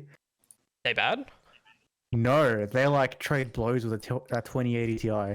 Oh yeah, no. Of course I mean, that game runs so well It runs like a dream. and looks so good. Like, like, I think of all the studios that Microsoft acquired, I think Playground's probably the most exciting one because they've clearly got a talented team over there, and now they've got a couple teams working on a couple of different games. Like, Though the Coalition did strut their stuff with Gears 5. yeah, like it's so funny because I think Microsoft's been putting out some really good games lately. Let's not talk about Bleeding Edge because no one's talking about Bleeding Edge. That game came out. Microsoft is talking about Bleeding That game Edge. came out. Does anyone talk? That game has. I think that had on day one it had 700 players playing on Steam, Bleeding Edge. and the reviews are not great. And yeah, it's just one of those games. I mean, the thing is, like, I didn't mind the beta. But I could tell from the beta, I was like, you know what, this isn't gonna hit the way that it should. Like multiplayer games usually do pretty well, but in this kind of paid for kind of service, even though you can obviously get it through Game Pass, but paying $30 for it, like, it just doesn't work anymore. That's not how multiplayer games thrive these days. Like, I wonder what's going to happen with Overwatch 2, because naturally it's going to be paid for, but It's gonna be very weird. it's interesting. Like, I think the whole multiplayer like kind of spectrum has changed from Fortnite. Fortnite changed that, right? So I don't know. It's all very interesting. We're in a whole new world, boys. A whole new world, new consoles coming soon. We've got Epic over here doing good stuff, even though people will somehow spin this into some kind of like epic evil Chinese conspiracy. I think it's all good. I think it's great. I mean, you saw people were talking about the Epic Game Store was it was Chinese spyware for a long time. That's not true. Yeah, I don't know. it's It's just I I just just get think, into that. That's really interesting. yeah. Anyway, I think that does it. Are there any This is final a- thoughts? This was a long Well, we podcast. could So talk about long. Resident Evil for like another 2 hours if you. Yeah, let's go for a 5-hour podcast. Why not? Holy shit! We've been literally going for 3 hours. This isn't even the longest podcast. Our first one was the longest. Went How for long was that? Like 3.5 hours. Yeah, Yeah. for a very long time. Well, this one's the second longest, so there we go. We did it. Yeah, there you We go. made it. And literally, what, 80% of it is just us talking about games? Yes. Literally the first It's 2 hours of simple. it is us talking about what we're playing. Yeah. There was a lot to talk about. Yeah. There was a lot to talk about. You know? It was. That's how it is. I was writing about Destiny and then ranting about Predator. Like, Yep. Yeah. Anyways, Yeah.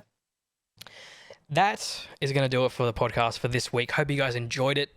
Next week, we'll be back to our typical live format. Excuse me, Jesus. But this week, obviously, because we're talking about Resident Evil 3, it was embargoed. We couldn't do it live. Otherwise, we were getting in trouble, you know. Makes sense. And so, yeah, next week, we'll be back to normal. We'll be talking about... next week, Seto and I can talk about our thoughts on Resident Evil 3, which is exciting. And... A week late. No. Yeah, I know. We're just trash humans, dude. Just trash. Just really bad. Actually, it's 6 days, but anyway, doesn't matter. Not a week, but anyways. As always, I've been your host, Jamie, aka Palliser J, on Twitch. You can check links down below for that. Seto is out of a job at the moment, so he's not even touching dogs and helping dogs out. I'm not. No, I'm building He's just Lego. useless. Yeah. I'm building Lego. Building Lego. Lego builder himself. Jordan, Yes, thank you for exactly. being our first guest. Where can people find you? So people can find my work either at www.well-played.com.au, which is where you'll find my PC analysis for Resident Evil 3. Fantastic. Where and can they then I follow you on also- Twitter? They can follow me on Twitter at I'm just Chili Not So Magic, so CHILE and then Not So Magic, so it's pretty much the country and then Not So I'll Magic. link it all down below so they can just go check that out. No, just and to make it then- easy. Just make it easy, you know? Yeah, and then there's my independent site which I do some like really cool like actual in-depth analysis of games. So like I've currently got a 3-part series for Legend of Zelda Majora's Mask, which analyzes Nice. everything the game does. I've got like a 7,500 word Dark Souls analysis piece that's about to be put up. Fuck yeah, dude. Shit. Shit, dude, I like to write. Hell yeah. That Right, sounds and then you'll awesome. also be able to find my Doom Eternal and Animal Crossing reviews on there soon. So that'll be just chilisource.com. So CHILLESAUCE.com. I'll get Jay to give all the stuff to Jay to link it all. Yeah, I'll put it all in the description. You can find all that down below. Yeah, thank you for having me. No worries. Thank you for the insight on Resident Evil 3. Yes, thank you very much. The review goes up. It's out. The review, so I mean, When does the review? When is it? embargo- Yeah, so the review should be up now on Well Played, right? Yeah, it should be. Should be up right now. Fantastic. Thank you guys for hanging out. Thank you guys for hanging out with us for 3 hours. You're insane. We will be back next week with a far shorter podcast. Hopefully. We'll see. I don't know. It's however long we want to talk about, you know? There's lots to talk about these days. Lots of games. Anyways, hope you guys enjoyed it. We will be back again next week. See you guys then. Goodbye. Bye.